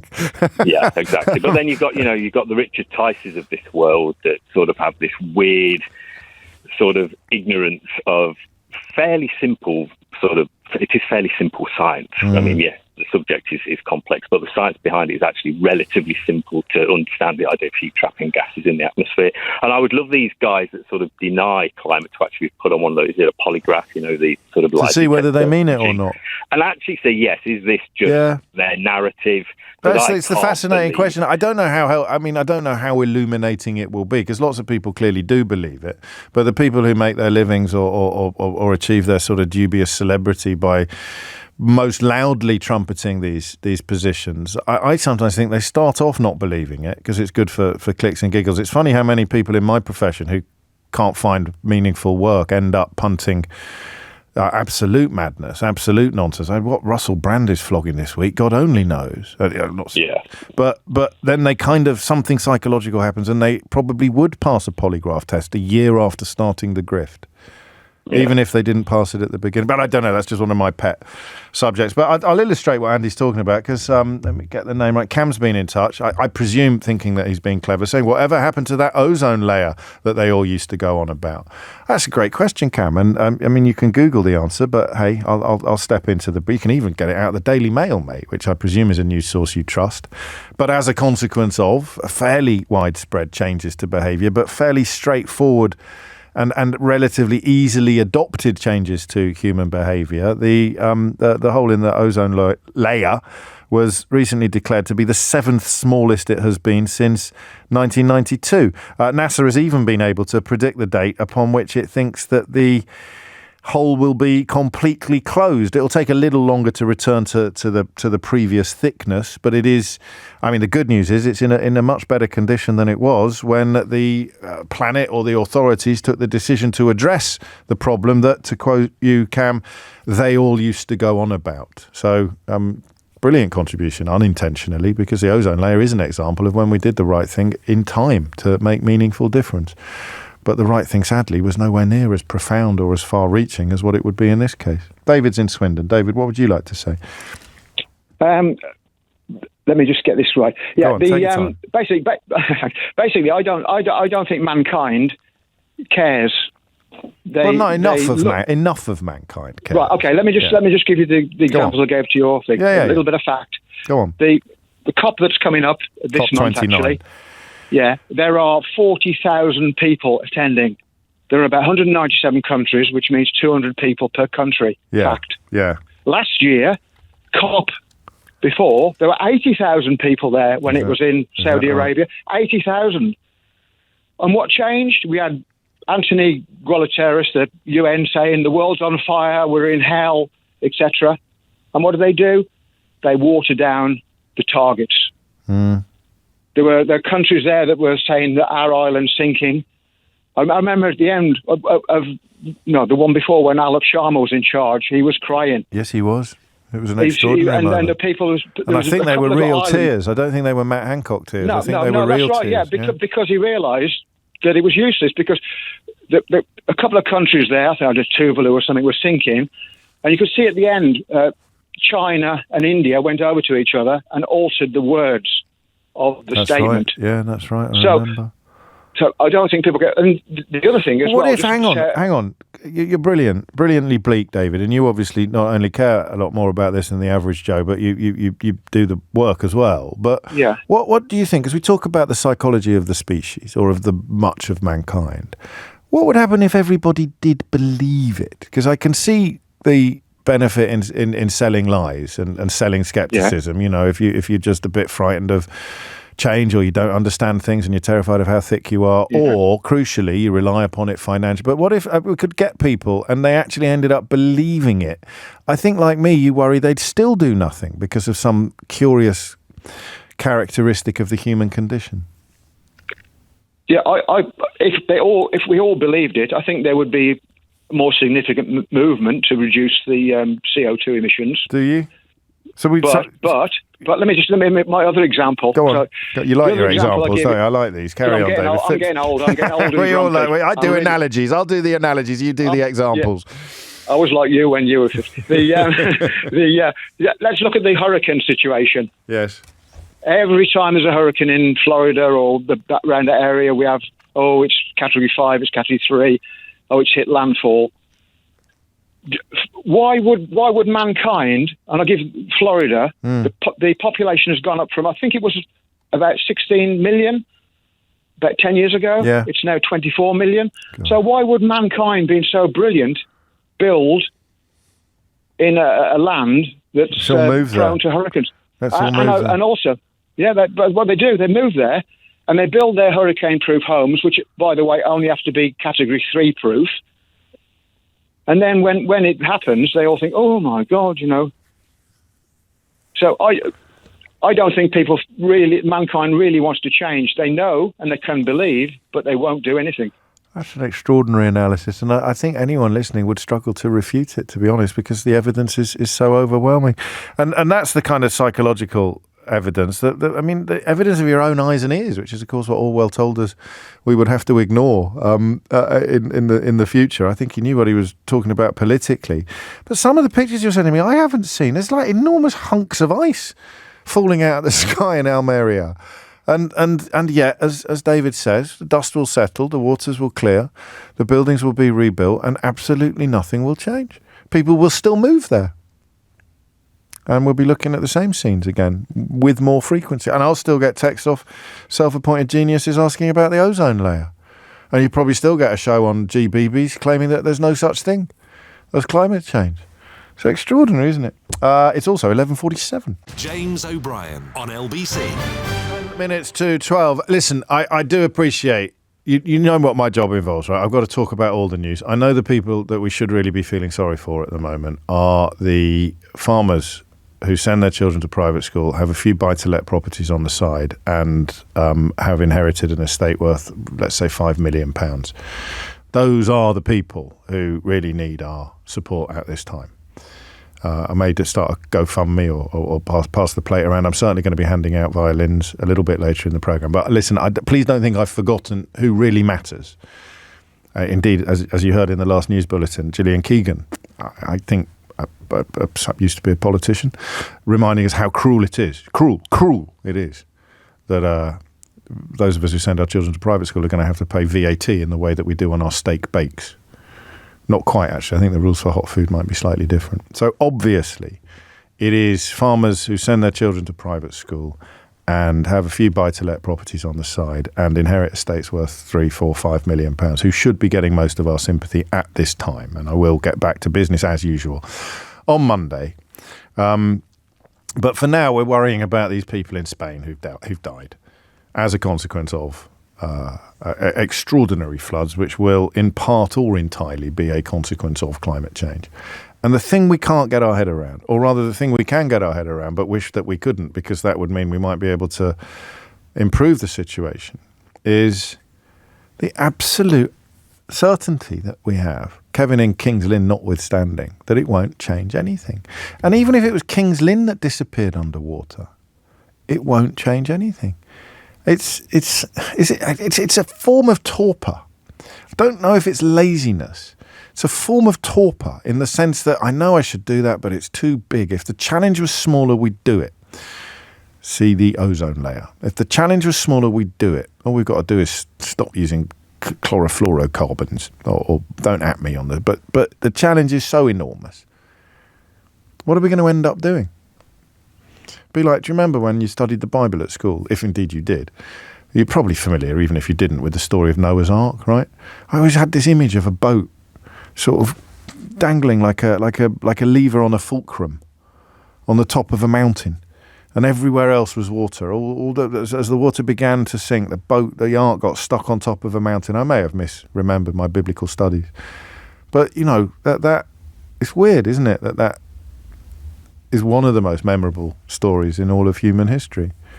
There's something about flooding that is apocalyptic, and yet here it is in Spain, not in Ulaanbaatar, but in Spain. And what are we going to do? Absolutely nothing. Suzanne's in Westcliff-on-Sea. Suzanne, what would you like to say? Hi, James. Yeah, Hello, it's Suzanne. just, it's awful. It's traumatic. Hi. Well, I've not even put my heating on yet. Okay. Right. What is this weird warm weather at this time of year? Yeah. What I say is, as humans, we're just hardwired to forget trauma. We can't be bothered, and we think we carry on with our daily busy lives. Yes. You have childbirth, for instance. Childbirth, it's traumatic, but you forget it, and you have another child. You forget the pain and agony. And it's not that bad. You mean as a woman? Sorry. I don't know what role you played in it. But anyway, snacks. I was in charge of snacks. I was in charge of snacks, and I did a flipping great job. I'll have all of that. You know, the hot towels thing. The hot towels thing is a load of rubbish. It's basically just sends the man out of the room. We are digressing violently, and it's my fault for interrupting you when you were making very important and powerful points. But is it? I mean, okay, because I think you're right. I think our capacity to not look up is absolutely immense, which is why that film was so effective. But I'm looking at a photograph now of a street in Spain that is literally just cars, and they are on top of each other. They have been carried up by the water, and the water has gone, and the cars have landed, and they are, it looks like a scrapyard. And some very clever person has put a photograph, a caption on top of this photograph saying, "Climate protesters need to stop blocking roads." So it's more than what you described, because I can look at that picture there, right? And so can anybody. They can look at the picture there of a road rendered a scrapyard. And a month from now, if Just Stop Oil climb up a motorway gantry or handcuff themselves to a lamppost and the traffic stops, you'd be able to turn on your radio, open your newspaper, and there'll be someone screaming blue bloody murder about how awful it is. And I don't quite get, I get your central point, but I don't quite get how you can get those two very specific positions held in the same head at the same time. Well, so you get everything cleared up. Everything's back to normal a couple of months later. Yeah. Okay, terrible death, obviously. But then, every individual has their own life. Especially with social media, time. I don't know if you noticed, time's gone so quick. You look at your phone, 20 minutes is gone, and only when you're listening to me. I think you find the rest of the time goes at exactly the same rate as it always did. But between 10 and 1, if you've got LBC on, it absolutely flies by. I think we can all agree about that. Be you. Yes. Well, what I'm saying is we've just, our lives get in the way, and we think, I must do that tomorrow. I'll do that today. I'll do that. It's like, I must go on a diet. I must. But it just never happens because we're waiting for the big companies like in China, in industry. My daughter works for an engineering company where they're digging up fossil fuels. It's never going to end. It's never going to end. So unfortunately, we can do what we can as individuals. At the end of the day, life goes on, and we're hardwired to just survive. It's evolutionary survival. I mean, actually, because if we did become traumatised by everything, and of course some of us become traumatised by some things and always have done. I think back to, I always often think at times like this of the men in the First World War who were shot for treachery and desertion when they clearly had what we would now recognise as post-traumatic stress disorder. But most of the men on the trenches didn't buckle completely under the weight of their trauma and their stress, and that's how the species survives, by ignoring stuff. And that's why we're here today. And unfortunately, it's terrible. The Earth could be dwindling, it could be crumbling. But at the end, as individual survivors, I think if we work as a worldly team, it might work. But we're not going to do that. We're not going to work together. Well, you have to. I mean, and then you're giving yourself a bit of a get out as well. I mean, we all are. Oh, don't worry. I know we should do more, but we're humans, and our psychology isn't wired that way. But that's the mother of all cop outs in a way. I like this from Richard. We are born astride a grave, as Beckett put it. Indeed, he did. Denying the future is an essential survival mechanism. I am well past the midpoint of my life, but if I acknowledged my certain death every day, it would probably paralyse me. We all put off bad news until it's completely unavoidable, says Richard in Kimver. I love Kimver, Richard, actually. What do you know? I was flying a kite on Kimver Edge once as a child. And my dad swore blind, I'm not entirely sure this was true because I was very young, that it actually carried me off the ground and would have carried me away had my dad not grabbed me by the ankles just before I disappeared into the ether. So you don't need to add staffs, Richard. I know exactly where Kimber is. 11:58 is the time. Ed is in High Wycombe. Ed, what would you like to say? Hi, James. Hello. Yeah, it's Ed Gemmell. I'm the leader of the Climate Party. Oh, crikey. So this is bang on your doorstep, isn't it? I've done thousands of conversations about this on the doorstep, literally thousands. And I can give you the two main points, alluded to actually by your last caller. Thank you. One is that people have said multiply, I will do it if my neighbour's doing it. Okay. I'll do it if everyone's doing it. And we saw that during COVID. Doesn't matter whether you think it was the right thing or wrong.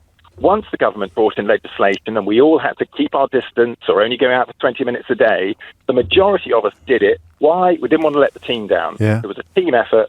We didn't want to let the team you're down. Right. And oddly, there's probably quite a big crossover between the people who never stop moaning about having to act in the benefit of others and people who deny the reality of climate change.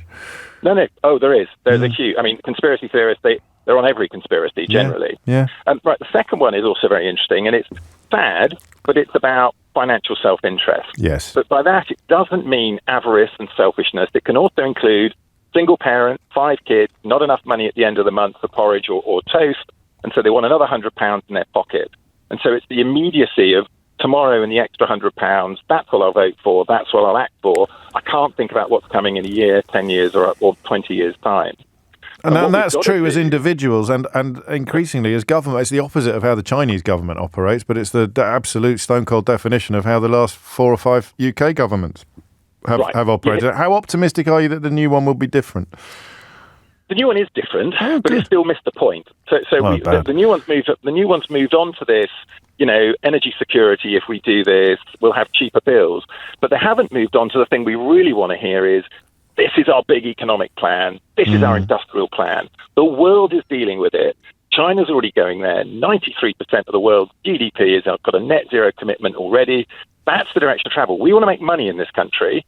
More money for the single parent, trying to put money on the table, more jobs. We want a prosperity for 20 years. We've got to go and do this before anybody else. Bring our targets forward, roll up our sleeves, invest, have a net zero target 2030, 2035, beat the world, and they'll buy from us for 20 years. And become a manufacturing powerhouse for the equipment that the rest of the world is going to need. Absolutely. We've outsourced manufacturing now. The 1970s, we had a third of our GDP came from manufacturing, now under 10%. And who manufactured everything for us? China. Who's making all the solar panels? China. The wind turbines, the batteries, processing the rare earth metals and minerals.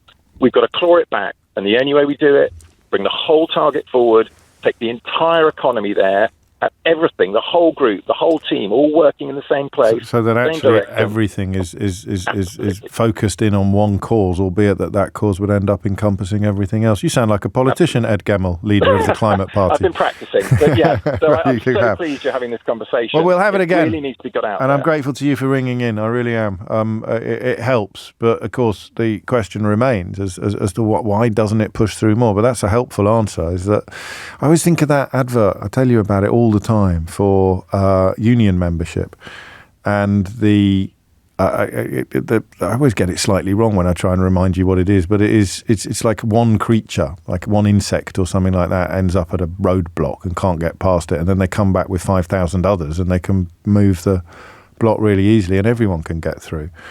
It is a little bit like that. It's a more upbeat and hopeful analysis than the one that I was leaning towards before Ed rang in. It's 12:02. James O'Brien on LBC.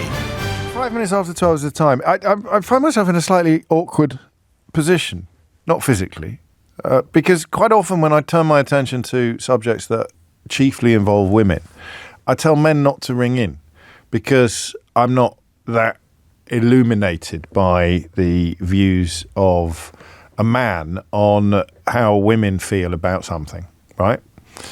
In much the same way that when we talk about stop and search on this programme, I try to confine the conversation to people to whom it routinely happens, which when I first started doing it, you'd have thought that I was trying to reinvent the wheel. So furious were old white men who had never been stopped and searched in their lives that their opinions on stop and search were being ignored by this liberal monster on the radio, that they could barely contain their gammon-flecked spittle while screaming down the mouthpiece of their Bakelite telephone. But that works out pretty obvious now. I think if you're still in 2024 having phone-ins about stop and search and canvassing contributions largely from people who've got no personal experience whatsoever of stop and search, and everybody recognises you for the dinosaur that you clearly are. But I am now going to acknowledge a bit of a flaw in my thinking when it comes to the gender-based moratoria that I've put in place, because I don't know that we've ever really considered male childlessness in the way that we've considered female childlessness. I'm probably being a bit unkind on myself because I approach it when we talk about it often from the personal perspective and talk to you about how I felt when we stared into the abyss of childlessness. It was an abyss for us. We had a fascinating conversation earlier this week or late last week, which did not go in the direction I was expecting, and that means we must have got it right, because this notion of women actually now being more free to choose whether they want to be, to quote one of my favourite contributors, Emma, a baby-making machine or not. It's quite a misogynistic strand, isn't it? The idea that you keep women in place. I don't know if you heard that little clip alongside some nonsense from Gillian Keegan, that little clip in the news bulletin about the mother of the poor teenage girl who was murdered by her coercive boyfriend, that little description of coercive behaviour, needing to have full control over the woman or the girl in your life. That I felt was very powerful. And it speaks to the reason why men historically quite like women to be baby-making machines. Do you know, there's a story out of Afghanistan that I meant to talk to you about earlier this week, where women have been banned from hearing other women's voices. How do you even begin to get your head around that? The psychology, the sick misogynistic psychology behind something like that. It's quite extraordinary. But of course, it's not confined to any parts of the world. It's just historically relative. You don't have to go that far back in this country to find times when women wouldn't have been allowed to go for a walk on their own.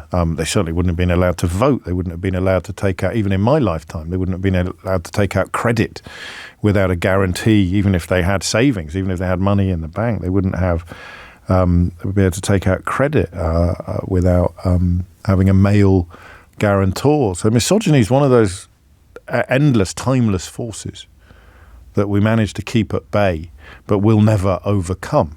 Oh, speaking of misogyny, would you like to hear what Donald Trump had? Shall I do this? No, let me get this phone up and running first, and then we'll have I've got to do a few things. I've left it all till the last hour. I've got loads to do in this hour, so hurry up and ring me, because there's a study in Norway that's found the rate of male childlessness has now hit 72% among the lowest 5% of earners. It's only 11% among the highest earners. That gap has widened, and Norway is widely regarded as something of an exemplar when it comes to social policy and taxation and work-life balance. So goodness knows what the figure is here. It's a rather good piece, actually, that I found on the BBC website about social infertility, they call it. It's as if society is telling you can't have a child. It's not the kind of infertility that I have, which is biological infertility, happily not quite profound enough that it couldn't be overcome by the appliance of science in the context of IVF treatment and the rest. But social infertility is when your life makes it impossible for you to do it. And we've had this conversation quite a few times. But I think we've ignored men. Or we've spoken to men in couples who have decided not to have babies. This is a different conversation. This is a slightly different conversation. This is, I think, largely about single men as well. The author who's written a book about it, actually, described himself as wanting to become a father, but realising that he couldn't. Birthday cards for kids or collections for new babies, all that reminds you of what you're not and what you're expected to be. There is pain associated with it. I've had this conversation with gay men over the years, less so recently, but remember, I've been doing this job for 20 years, and 20 years ago, and certainly older gay men who would have made wonderful fathers and would have loved to be fathers, but grew up in an era where it wasn't really an option. I've had that conversation, but I don't think we've had a conversation from across the entire spectrum, all the things that affect fertility outcomes. It's not just biology, it's economics, it's timing, it's relationship choice. And this author has also observed that men who have no children, men without children, are largely left out of the conversations and the scholarship, even the statistics when it comes to ageing and reproduction. He's interviewed other men in Britain who are childless, not by choice. And they told him that there was something missing in their life. They expressed sadness. They expressed loss. You know, I've got a strange obsession with voices that are never heard. I bored you rigid with it at the opening of the programme this morning when I talked about having to find that balance, that magic formula that allows me to make you interested in something that you're not affected by, or to make you interested in something that you're not. The whole show has danced around this issue today, hasn't it? Because the climate change conversation is almost the distillation of it in one sense. And then, of course, long COVID is another example of it, because you need to care about it, even if it doesn't affect you for broader societal reasons or whatever it may be. But this, I think, is different. Even if you're not affected by this, I think it would be interesting to hear the voices of people who are. What's it like to be a man who wants to be a dad but isn't, and thinks perhaps now never will be? I don't know that I've ever asked that question before, except in the context of coupledom, where the options open to you, although far from perfect, include adoption and include fertility treatment and include hope. And even if, I don't want to get into well, I don't think there is anything potentially problematic about this, because even if you are a woman, the opportunity to become a single mother is fairly straightforward, fertility permitting and economics. But I mean, even if you were going to be struggling under the weight of the economic burden, the biological reality of becoming a mother would be quite straightforward for you. I'm not going to draw you any diagrams. I think you can work out the point that I'm making. But for men, that's not an option. I'd never thought about that before. Isn't that odd? Probably because I've been very, very much in a couple from throughout the period in which I contemplated parenthood. But as a man, you can't really contemplate parenthood unless you're in a partnership with a woman, historically, and then latterly with some advances and some progress in the realms of adoption by gay parents or surrogacy or whatever it may be, a wonderful extension of the joys of parenthood to people who in previous generations wouldn't have been able to enjoy it. But for the single man,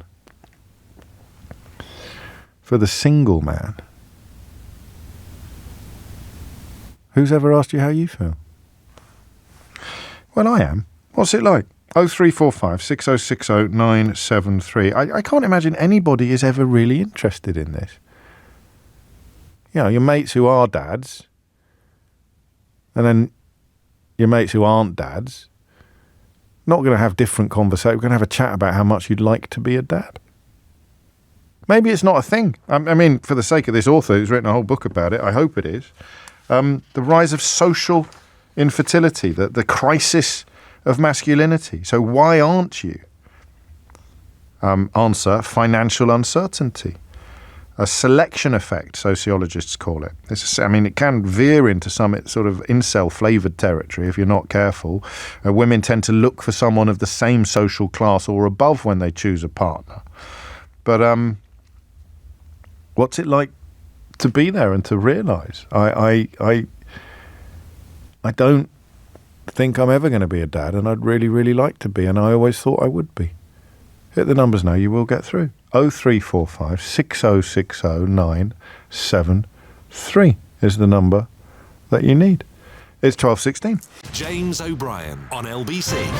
12:18 is the time. It is just one of those curious little corners of society, those corners of the population that I'd never really clocked before. A good piece on the Beeb today where the journalist points out J.D. Vance's comments about childless cat ladies and the misogynistic unpleasantness designed to evoke an image of loneliness, when in fact you sort of think of Taylor Swift or educated, urbanite, career-minded women. But the picture of who is childless is changing, and recent research has found that it's more likely to be men who aren't able to have children even if they want them, and not for biological reasons but for social reasons, than women. What's that like? Let's start in Keighley. Adam's there. Adam, what would you like to say?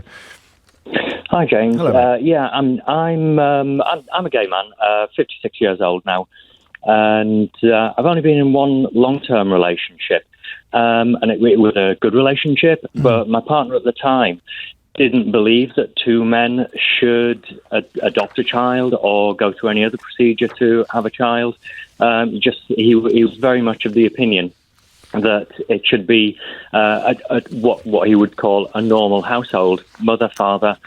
So would he have called your household abnormal then? I mean, I know technically what the words mean, but that must have been quite tough. Yeah, it was tough. I would have loved to have had children, and I do believe that I am good with children. Yes. I've got lots of godchildren. People obviously think that I'm good with children to give me that honour. Was it an urge? Parenthood, fatherhood? I mean, because I presume that when you realised you were gay, and I know you didn't wake up one morning and go, I'm gay, but you know what I mean. When you kind of when I actually put a name to my feelings, then you must have realised that the likelihood of being a dad, but given your age, would diminish in that moment, or not. Not immediately. No, because I mean, obviously, in decades gone by, it was harder. There was less acceptance. But, as time's gone on, it has become easier. And, the fostering agencies, adoption agencies, they will advertise for couples of... But your partner wasn't interested? Not at all, no. And I did broach the subject, but it was a straight no. Since then, I've been single for quite a few years now. And I've just got to that stage in life where, I'm not too old. I've inquired about fostering. But I'm very busy with work. Yes, of course. And I wouldn't, as a single person, I wouldn't be able to devote that time. So as much as even, I think it was about 6 months ago, the last time I inquired about fostering, so that urge is still there. And I know that I could give so much, but it just doesn't feel like it would be feasible to give the kind of devotion a child would need. Well, it's attitudes like that sort of explain why so many of your friends would want you to be a godfather to their children. So just a final question. I mean, the sense of loss depends upon, that's why I just alluded somewhat clumsily to how you might have felt when you first started embracing your sexuality. You didn't grow up presuming, as I did, I'd get married, settle down, get a mortgage, and then have children. So I just wondered whether the sense of loss or the sense of what you haven't got is different from what it would have been had you been in what your ex described as a normal household. The thing is, I did grow up assuming that I would get married and have children, because, you know, as I'm sure you're aware, back in the 80s, it was a different time. There was all sorts going on, and I didn't come out until I was in my 30s. Right, fair enough. Yeah, So, so you were prepared. Yeah, and I mean, I don't know how that works, how that breaks down in generations, and of course there'll be no objective algorithm. It'll be different for different people at different times. But yeah, loads of. I mean, the first gay man I ever met was the dad of one of my friends who'd got married and had a children, had a son, settled down, and then come out in his 30s, but he'd already had a kid by then. So that is, as you say, and that was indeed in the 80s.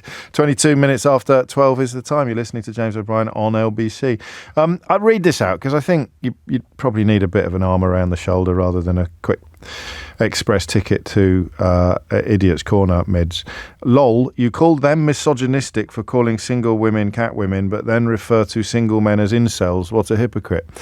No, I didn't, mate. Incel, as I understand it, and I apologise if I've misunderstood it, it's just short for involuntary celibacy. So it just means that you want to be having sexual activity with a woman, but you can't find a woman who wants to have it with you. And so involuntary celibacy, is not, I don't think, on any planet, the kind of corollary of catwoman or cat lady as a description of someone who has quite often chosen not to be with a man. So it couldn't be two more different things. But I guess maybe incel is an insult, in which case I'll use the phrase that you suggest instead, Midge. If you're happier being described in a different way, tell me what that different way is. 23 after 12 is the time. James is in Oxford. James, what would you like to say? Oh, hello, James. Hello, James. So long-time listener, first-time caller, so I'm a little bit nervous. It's only me. You always say that. It doesn't make it easier.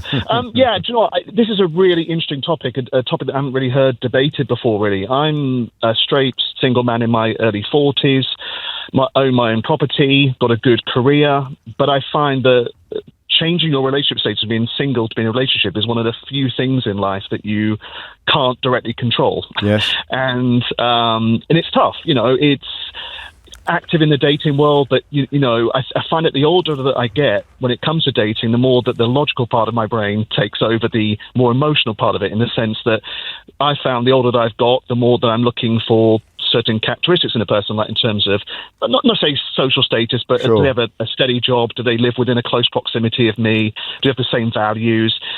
And I find that the older that I've got, the more that I've focused on those types of things and the more emotional things that you might do in your younger years.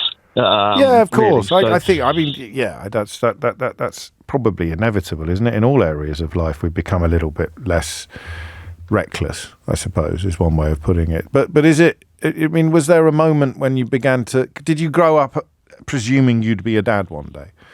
Yeah, it's always been my hope. My parents split up when I was about 12 or 13, and being a father was always, the relationship with my parents was always very amicable after that, and they put me on a really good footing in life. But I think, you know, in my 20s, I went to university, graduated, kind of started my career, and it was almost like a light bulb moment in my early 30s. I thought, right, I've got this career, I've got the house, what's next?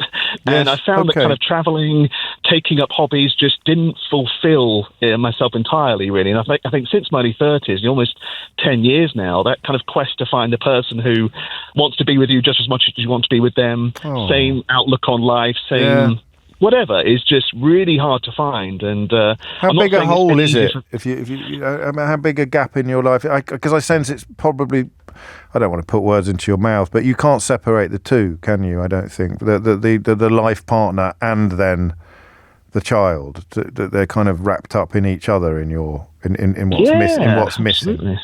Yeah, I think, you know, my work keeps me busy, and I throw more time and attention into my work. I've got a good friendship base, but I think throughout that time that I've been predominantly single, it's just friends that my male friends have got into relationships have tended to take on a different role, friendship type that hasn't been quite as fulfilling. But everything changes. Yeah. And have you ever talked to anyone about how much you'd like to be a dad?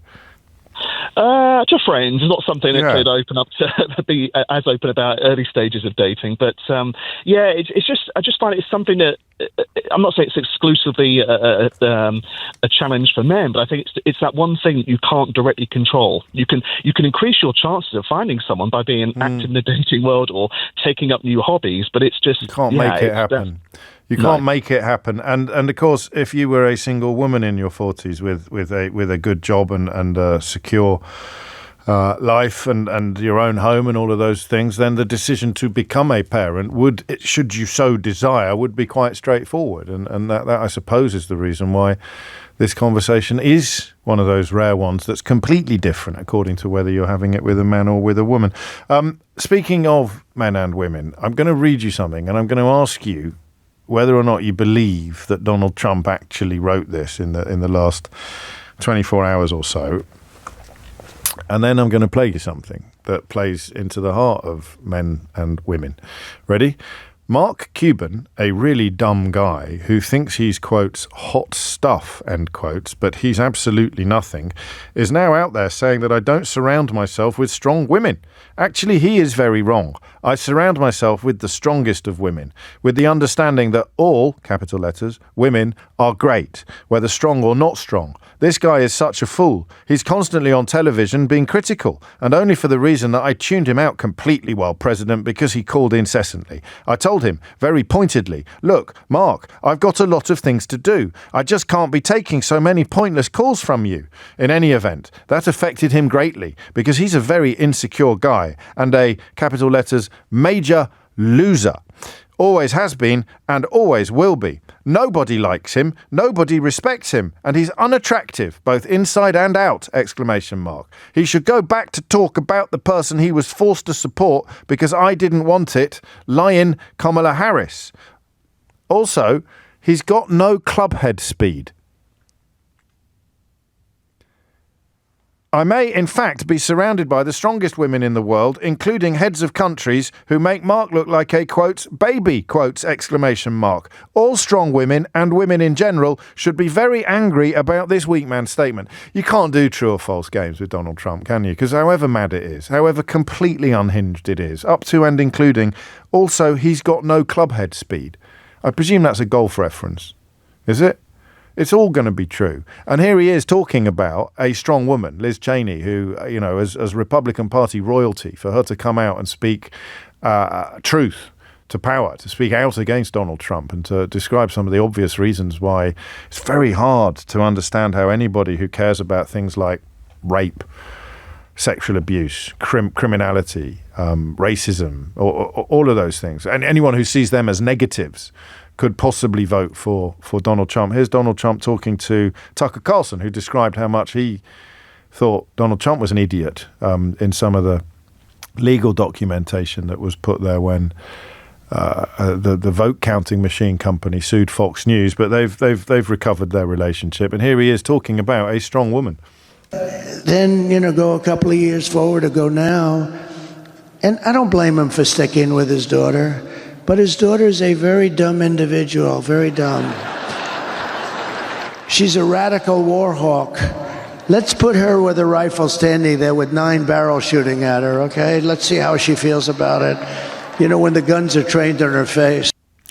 Just listen to that again. I mean, listen to the incoherence at the beginning. Listen to the laughter of a crowd that we're supposed to not describe in rude terms because that would be bad. And then listen to how he talks so casually about what he wants to do to Liz Cheney in this case. Then, go a couple of years forward or go now. And I don't blame him for sticking with his daughter. But his daughter's a very dumb individual, very dumb. She's a radical war hawk. Let's put her with a rifle standing there with 9 barrels shooting at her, okay? Let's see how she feels about it. When the guns are trained on her face. When the guns are trained on her face. 12:31 is the time. He's having another one of those love fests, isn't he, that he had in Madison Square Garden at the weekend. Lucinda Horsley has your headlines. James O'Brien on LBC. It is 12:34. You are listening to James O'Brien on LBC. A very poignant contributions. Hopefully we'll have time for a couple more, but there's something I've been meaning to do for a while, and it's rather a coincidental aligning of the planets.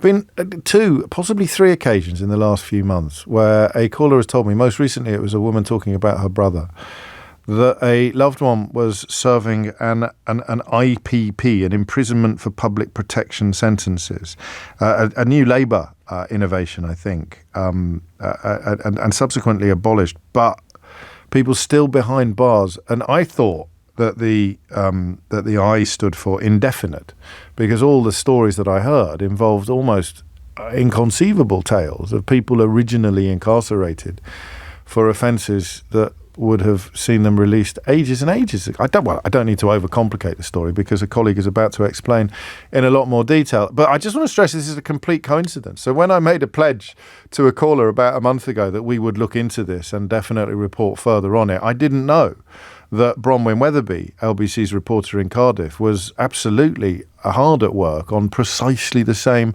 area. And happily, one of those rare examples of the planets aligning in at the right time and in the right way, Bronwen joins me now to talk us through a story inspired, really, Bronwen, by the fact that the government is facing calls to abolish the IPP sentence in its entirety. Well, yes, James, as you just said, we're talking about this today because the government says it's ending those lifetime licences for IPP offenders. But a lot of people might not know what that is. But IPP, or imprisonment for public protection sentences, were introduced in 2005, like you said, under New Labour, and they were later abolished in 2012. Despite that, 3,000 IPPs, or almost 3,000 IPP inmates, remain behind bars. Now, this sentence was designed for people who were considered dangerous, but who hadn't committed a crime warranting a life sentence. But IPPs are effectively a type of life sentence. Those given them were handed minimum tariffs, so the minimum time they needed to spend in prison, so say 6 months or 2 years, but it didn't guarantee release. They had to prove to the parole board that they were safe to be let out, and then only if they could do that, they'd be released on a lifetime licence. The main difference between a life sentence and an IPP, and frankly what made it so unfair, was that to get an IPP, you don't have to have done something really serious like murder. It could be theft or some less serious violence offences. And it's accepted now that the sentence was made too broad, it was overused, and essentially it led to a situation where people who had done relatively minor crimes were sent to prison under what was effectively a life sentence. Many couldn't convince the parole board that they were safe to be let out. And of those still inside, around 1,100 of them have actually never been released, a majority of them now having served over 10 years their original tariff. Even David Blunkett, who devised the legislation as Home Secretary, believes it was a complete disaster and says it's one of his biggest regrets, or his biggest regret. One of the offenders I spoke to, Michael Roberts from Barry in South Wales, was convicted in 2006 as a getaway driver in an aggravated burglary, and he told me what it's been like serving an IPP. I just felt lost. You know, there was no end in sight. There was... You know, when they say to you 99 years, that rips the rug out from underneath you, you know. And then for me, when I'm sat in jail and I'm seeing people who've committed far more heinous crimes than me coming in and out. I was in jail and a boy come in for he got 3.5 years for stabbing somebody 6 times. And I'm thinking, hang on a minute, I've never stuck a blade at anyone in my life. Do you know what I mean? How can they justify saying he's a lower risk than me and he's in and out of jail? He's done about 7 sentences in the time I've been IPP. I deserve to pay for the crime I committed, and I've paid for it. But doesn't everyone deserve another chance? When does enough become enough?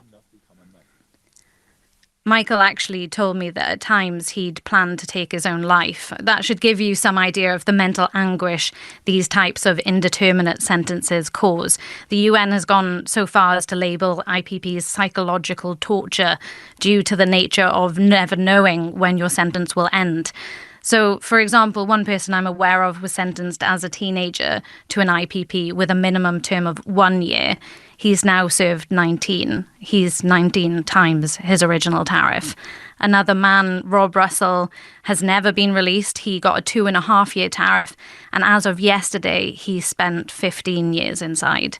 So even though today around 1,800 IPPs who are out in the community will be sort of unshackled from their lifetime licences, it does very little to help those who are still inside and have little prospect of release. Ultimately, it's fair to say that these people have been massively, disproportionately punished for the crimes they've committed. And it happened under a Labour government. And while they've now gone some way to rectify the wrongs of the past, they haven't done it in full. So former Labour Justice Secretary, Lord Charlie Faulkner, who was part of the Labour government who introduced IPP, is now calling on the new Labour administration to re-sentence those still stuck inside. They should look at all of the people who are still in prison and re-sentence them on the basis that they're being sentenced at the time they were originally sentenced, but without IPP sentence as a possibility. It would mean in practice that the only people who would still be retained in prison would be those who would have got a life sentence at the time, but didn't because there was the IPP sentence. And that would be a very, very small number. I recognise that this will mean that some people who might be thought to be dangerous will be released, but they would have been released anyway. So resentencing was even recommended 2 years ago by the Justice Select Committee, but that recommendation was rejected, which now seems strange to some, given that it could also be a way of freeing up hundreds, if not thousands, of much-needed prison places. But reasons suggested to me about why it remains off the table include that it may not be politically expedient for the government, that the amount of support these inmates would need to be released is not something the state really wants to deal with. And then there's the question over compensation. Some believe this is a scandal or injustice on the scale with, say, the post office scandal. And releasing these prisoners would perhaps be seen as some admission of liability. The problem is these people don't have years for an inquiry to take place, for example. Lives have already been ruined. And it's a situation Richard Garside, director of the Centre of Crime and Justice Studies, says should not be allowed to continue. Well, it's up to the government at this point. It's absolutely within the power of the government to resolve this problem once and for all. I mean, do we really want to be in a situation going into the next general election, whenever it is, and you've still got maybe thousands of people in prison continuing to serve a sentence which was abolished in 2012, nearly 2 decades after a sentence was abolished? I don't think any sensible person thinks that's the right thing to do.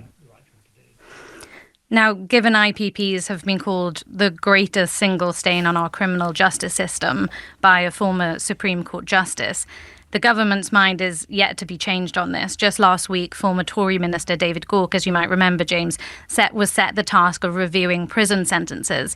But those serving IPPs were conspicuously left off the list. So for all those behind bars at the moment, at least, there remains no end in sight. Great work, Bronwen. Thank you. If I can just pick up on a couple of things. The first is, if you don't mind me asking, what alerted you to this scandal? What first caught your interest? Why did you start looking into this?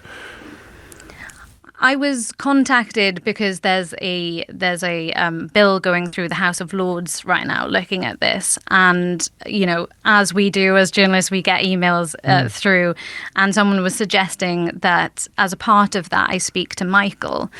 And when I spoke to him, I myself couldn't really believe what IPPs were, to be honest. I hadn't heard of them before. And it just sent me down this rabbit hole of speaking to campaigners, most of which are relatives of people who are still inside and still serving IPPs and other offenders. That's how I got onto the story. Yeah, well, thank you for staying with it. It's one of the most overused words in the English language, I think, but this is genuinely Kafkaesque. For anyone who's just tuning in or wasn't paying proper attention, you could be sent down for a minimum term of 1 year and still be there 20 years later. In the case of one case study you cited, 19 years literally, and the reason for that is likely to be because you're not reaching the criteria you need for release because your mental health has deteriorated so significantly, often as a direct consequence of the incarceration in the first place, or the courses that you need to complete in order to be eligible for release are not available to you while you're incarcerated. Exactly. And it's this horrible, never-ending cycle for a lot of the prisoners in there because, they're effective. That's why it's called psychological torture. Of course. There is no way out for them at this point. They can't do enough to convince the parole board that they should be released. And up until now, at least, those who were let out on licence had this never-ending cycle of also being recalled back to prison time and time again to face the same problems in order to be able to get out for again. Things that would never have got them imprisoned in the first place. We've had a bit of a crash course on Absolutely. that with some of the early release examples, and discovering that, missing an appointment because a bus was broken down that's an extreme example, but when we hear people being recalled to prison, the presumption previously was that they must have done something awful, but of course exactly, it's not the same at all. Bronwen, thank you so much. I do let me know if you make any further progress in this field, and we'll definitely hear from you again. Bronwen Weatherby, LBC's reporter in Cardiff, with one of the craziest things you've ever heard, right? About even by the standards of our criminal justice system. Sent to jail for a minimum term of 1 year. Circumstances conspire to mean that you're there 19 years later and there's no prospect of you getting out. Because either you're too poorly to pass the tests that you need to pass to get out, or the courses that you need to complete to get out are not available to you while you're in. 12:46. James O'Brien on LBC. 49 is the time. You're listening to James O'Brien on LBC. And I think before we hear from Robert on this question of male childlessness, a conversation I've never had on the radio before, I just want to give you a quick heads up about this week's Full Disclosure, because it is with one of the greatest writers we have, actually, but a writer possessed of a story that he would much, much, much not rather be part of. I speak of Hanif Kureishi, perhaps best known for The Buddha of Suburbia, which the RSC are currently staging. I think it's just moved from Stratford to the Barbican Centre. I saw it in Stratford, and it's a cracking show. But he had, and if you're not aware of the story, it might be nice for you to hear it for the first time from him, but he endured a freak accident in 2022, which has left him largely paralysed from the neck down, certainly in need of constant care. And it's quite an extraordinary confluence of circumstance that someone so brilliantly articulate has found themselves in such an absurd situation. And I use the word absurd advisedly, because if you're even vaguely familiar with his work, you'll know that his appreciation of the absurd is acute. But I can't think of many other examples of when someone has suffered tragedy and been so beautifully qualified to describe, or perfectly qualified to describe the tragedy.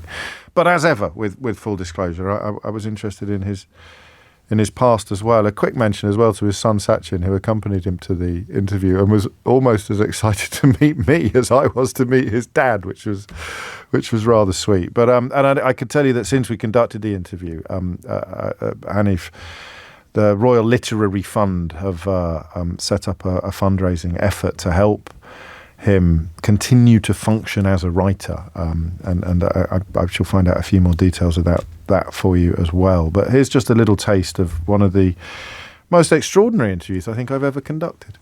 I fainted. I put my head between my legs, as you're supposed to do. I blacked out, and then apparently I stood up, took a step across the room, called for Isabella, and then I fell slap bang on my face, and I broke my neck in whiplash. And I woke up on my head with this stuff around me that turned out to be blood. And I looked around and I thought I saw these animals crawling towards me. And then I realized it was my hands, and that I'd become completely disconnected from the rest of my body. My body was like an alien thing that I was in, and I couldn't breathe so well. And I thought, this is what it's like to die. You're going to die, mate. You're going to die now, because you're just going to run out of breath. And it's a bit, you don't know what to do when you're dying. It's a bit awkward. And I decided, I told Isabella I wanted to say goodbye to the kids. I wanted to FaceTime Sash and Carlo and Kia, my kids, and wave goodbye to them. It seems funny now, but she wouldn't allow me to do that. She said they'll get a bit of a shock. They'll be in Soho House having a drink, and they're going to see their dying father waving at them. She said it's not such a... Did she think you were dying as well then, at that point? She she didn't know, but she was very, very frightened. And then they took me away to the hospital, and it broke my life in two. And in some ways, the new book is both an account of and a thank you letter for all the people that have looked after you subsequently and sort of got you to where you are today. And of course, to your family and your boys for helping you to get your story out there. Well, when you have an accident like mine, this extraordinary thing happens, which is that everybody else around you is thrown into disarray by it. Their lives are devastated. It's like a bomb going off in the family. They're profoundly affected. Then they have to start doing stuff they never thought they would be doing, which is like looking after you in your bed and worrying about you and organising a rota so that you're taken care of and so on. So you call up inadvertently all these resources in other people that you normally wouldn't ask them to do. And that's when you see the love. Amazing man, amazing writer, brilliant writer. The Black Album as well, of course, you may be familiar with. You don't, but as a screenwriter, My Beautiful Laundrette, he's the man who essentially gave Daniel Day-Lewis his breakthrough part, and right up to and including his latest book, which is I think out this week, an extraordinary memoir of precisely the story he shares with me for much of that interview. So do check that out and do find out more as well. It's an amazing Substack, which he started doing almost immediately after recovering from the first onset of the accident. He started putting out a Substack, which is absolutely glorious. Shattered, the memoir is called. There you go. Racking my mind, as you could probably tell, to remember what it is. I've literally got it on my desk upstairs. That's out now. It is very nearly 12:55. Sheila's just around the corner. Poor old Robert's been hanging around for ages, so we should squeeze him in before the end. And you, Robert, are pertinent or interested in the question of male childlessness. What made you pick up the phone? Well, I've been listening to other guys phoning in, James, and because I've written a book about it. Not that I'm plugging it, but yes, you are. I hate people who plug books on this program, Robert. It's so unseemly. I would never, ever, ever plug a book on this program. Although, coincidentally, I think that How They Broke Britain will be in the charts for the 30th week running tomorrow if you buy the Saturday Times. But anyway, you crack on with your book plug. But there are things, I cover the whole thing from the grief of not being a parent when you always thought you were going to be. I'm 73. Gosh. And childless, and it hit me about my mid-40s, and I was telling your colleague that I went through a period of about 15 years when it hit me how much I wanted to be a dad, and I was meeting potential partners who were the same women who were the same age as me, so mid-40s, and they were probably divorced or had children or didn't want any more or couldn't have any more. Yes. So I went through this long period of purposely not starting relationships with people I was actually quite suited to because they couldn't be the mother, potentially the mother of my children. So it's a incredibly nuanced thing. Another factor in this is that because women are more career focused perhaps than they ever have been, quite rightly. Yes. They are looking to start a family later. So if a relationship broke down in when people are in their 20s, there's time to start another one in the 30s and the early 30s. But if the breakup of a relationship is not quite working, takes you through to the late 30s or early 40s, there's very little time then, because it's further down the line, 5 or 8 years down the line, to have a child. So there's all sorts of... The other thing is that as you get to this age, you can't be a grandparent either. So I'm experiencing this new thing of sitting around dinner tables where people, my friends and peers of the same age are talking about their lovely grandkids, and I got nothing to say. So well, you could tell them about your book. I always wanted to be a dad. I always wanted to be a dad. Men without children. It's a lovely title, and I was just teasing you at the end there because the poignancy of what you describe is very real. Odd, then, finally, Robert, that this is such an undiscussed phenomenon. Yeah. So, I got some fabulous reviews for my book, but 95% of those reviews are from women. That's nice. Well, we ought to be thinking about things that they hadn't thought about before. You've taken me right up to the wire, so I haven't even got time to reveal that some Australian scientists, mathematicians, have done some research into the old claim that I've made on this programme this very week, that if you left monkeys in a room for an infinite amount of time, pressing keys on a typewriter, the monkey would eventually write the complete works of Shakespeare. You'll have to wait until Monday to find out whether or not that's true. Have you ever heard? It's not. You can't do that. You can't just... No one will care by Monday. It's the American election. No one cares now, but I'm trying to do some theatre. I'm trying to build some tension. You never needed to do research into that. Of course they were never going to write Shakespeare. Any more than I would. You make if you sat me in a room for a decade. That's no monkey. That's my colleague. You make a valid point. You'll like this as well. So here is from Graham in Hailsham. Here is Graham, miraculously and without any self-awareness whatsoever, answering his own question. He writes, "Why do you never read out my texts?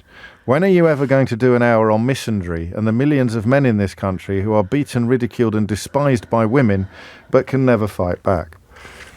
I'll leave that one hanging as a riddle over your weekend. It is coming up to 1 o'clock. You were listening to me on LBC. If you missed any of today's show or any of this week's show, you can listen back on Catch Up on Global Player, where you can also pause and rewind live radio as well as listen to a range of podcasts. Download it now for free from your app store or head to globalplayer.com. Ben, with you at 4, standing in for Tom Swarbrick. And now, of course, it's Sheila Fogarty. James O'Brien on LBC.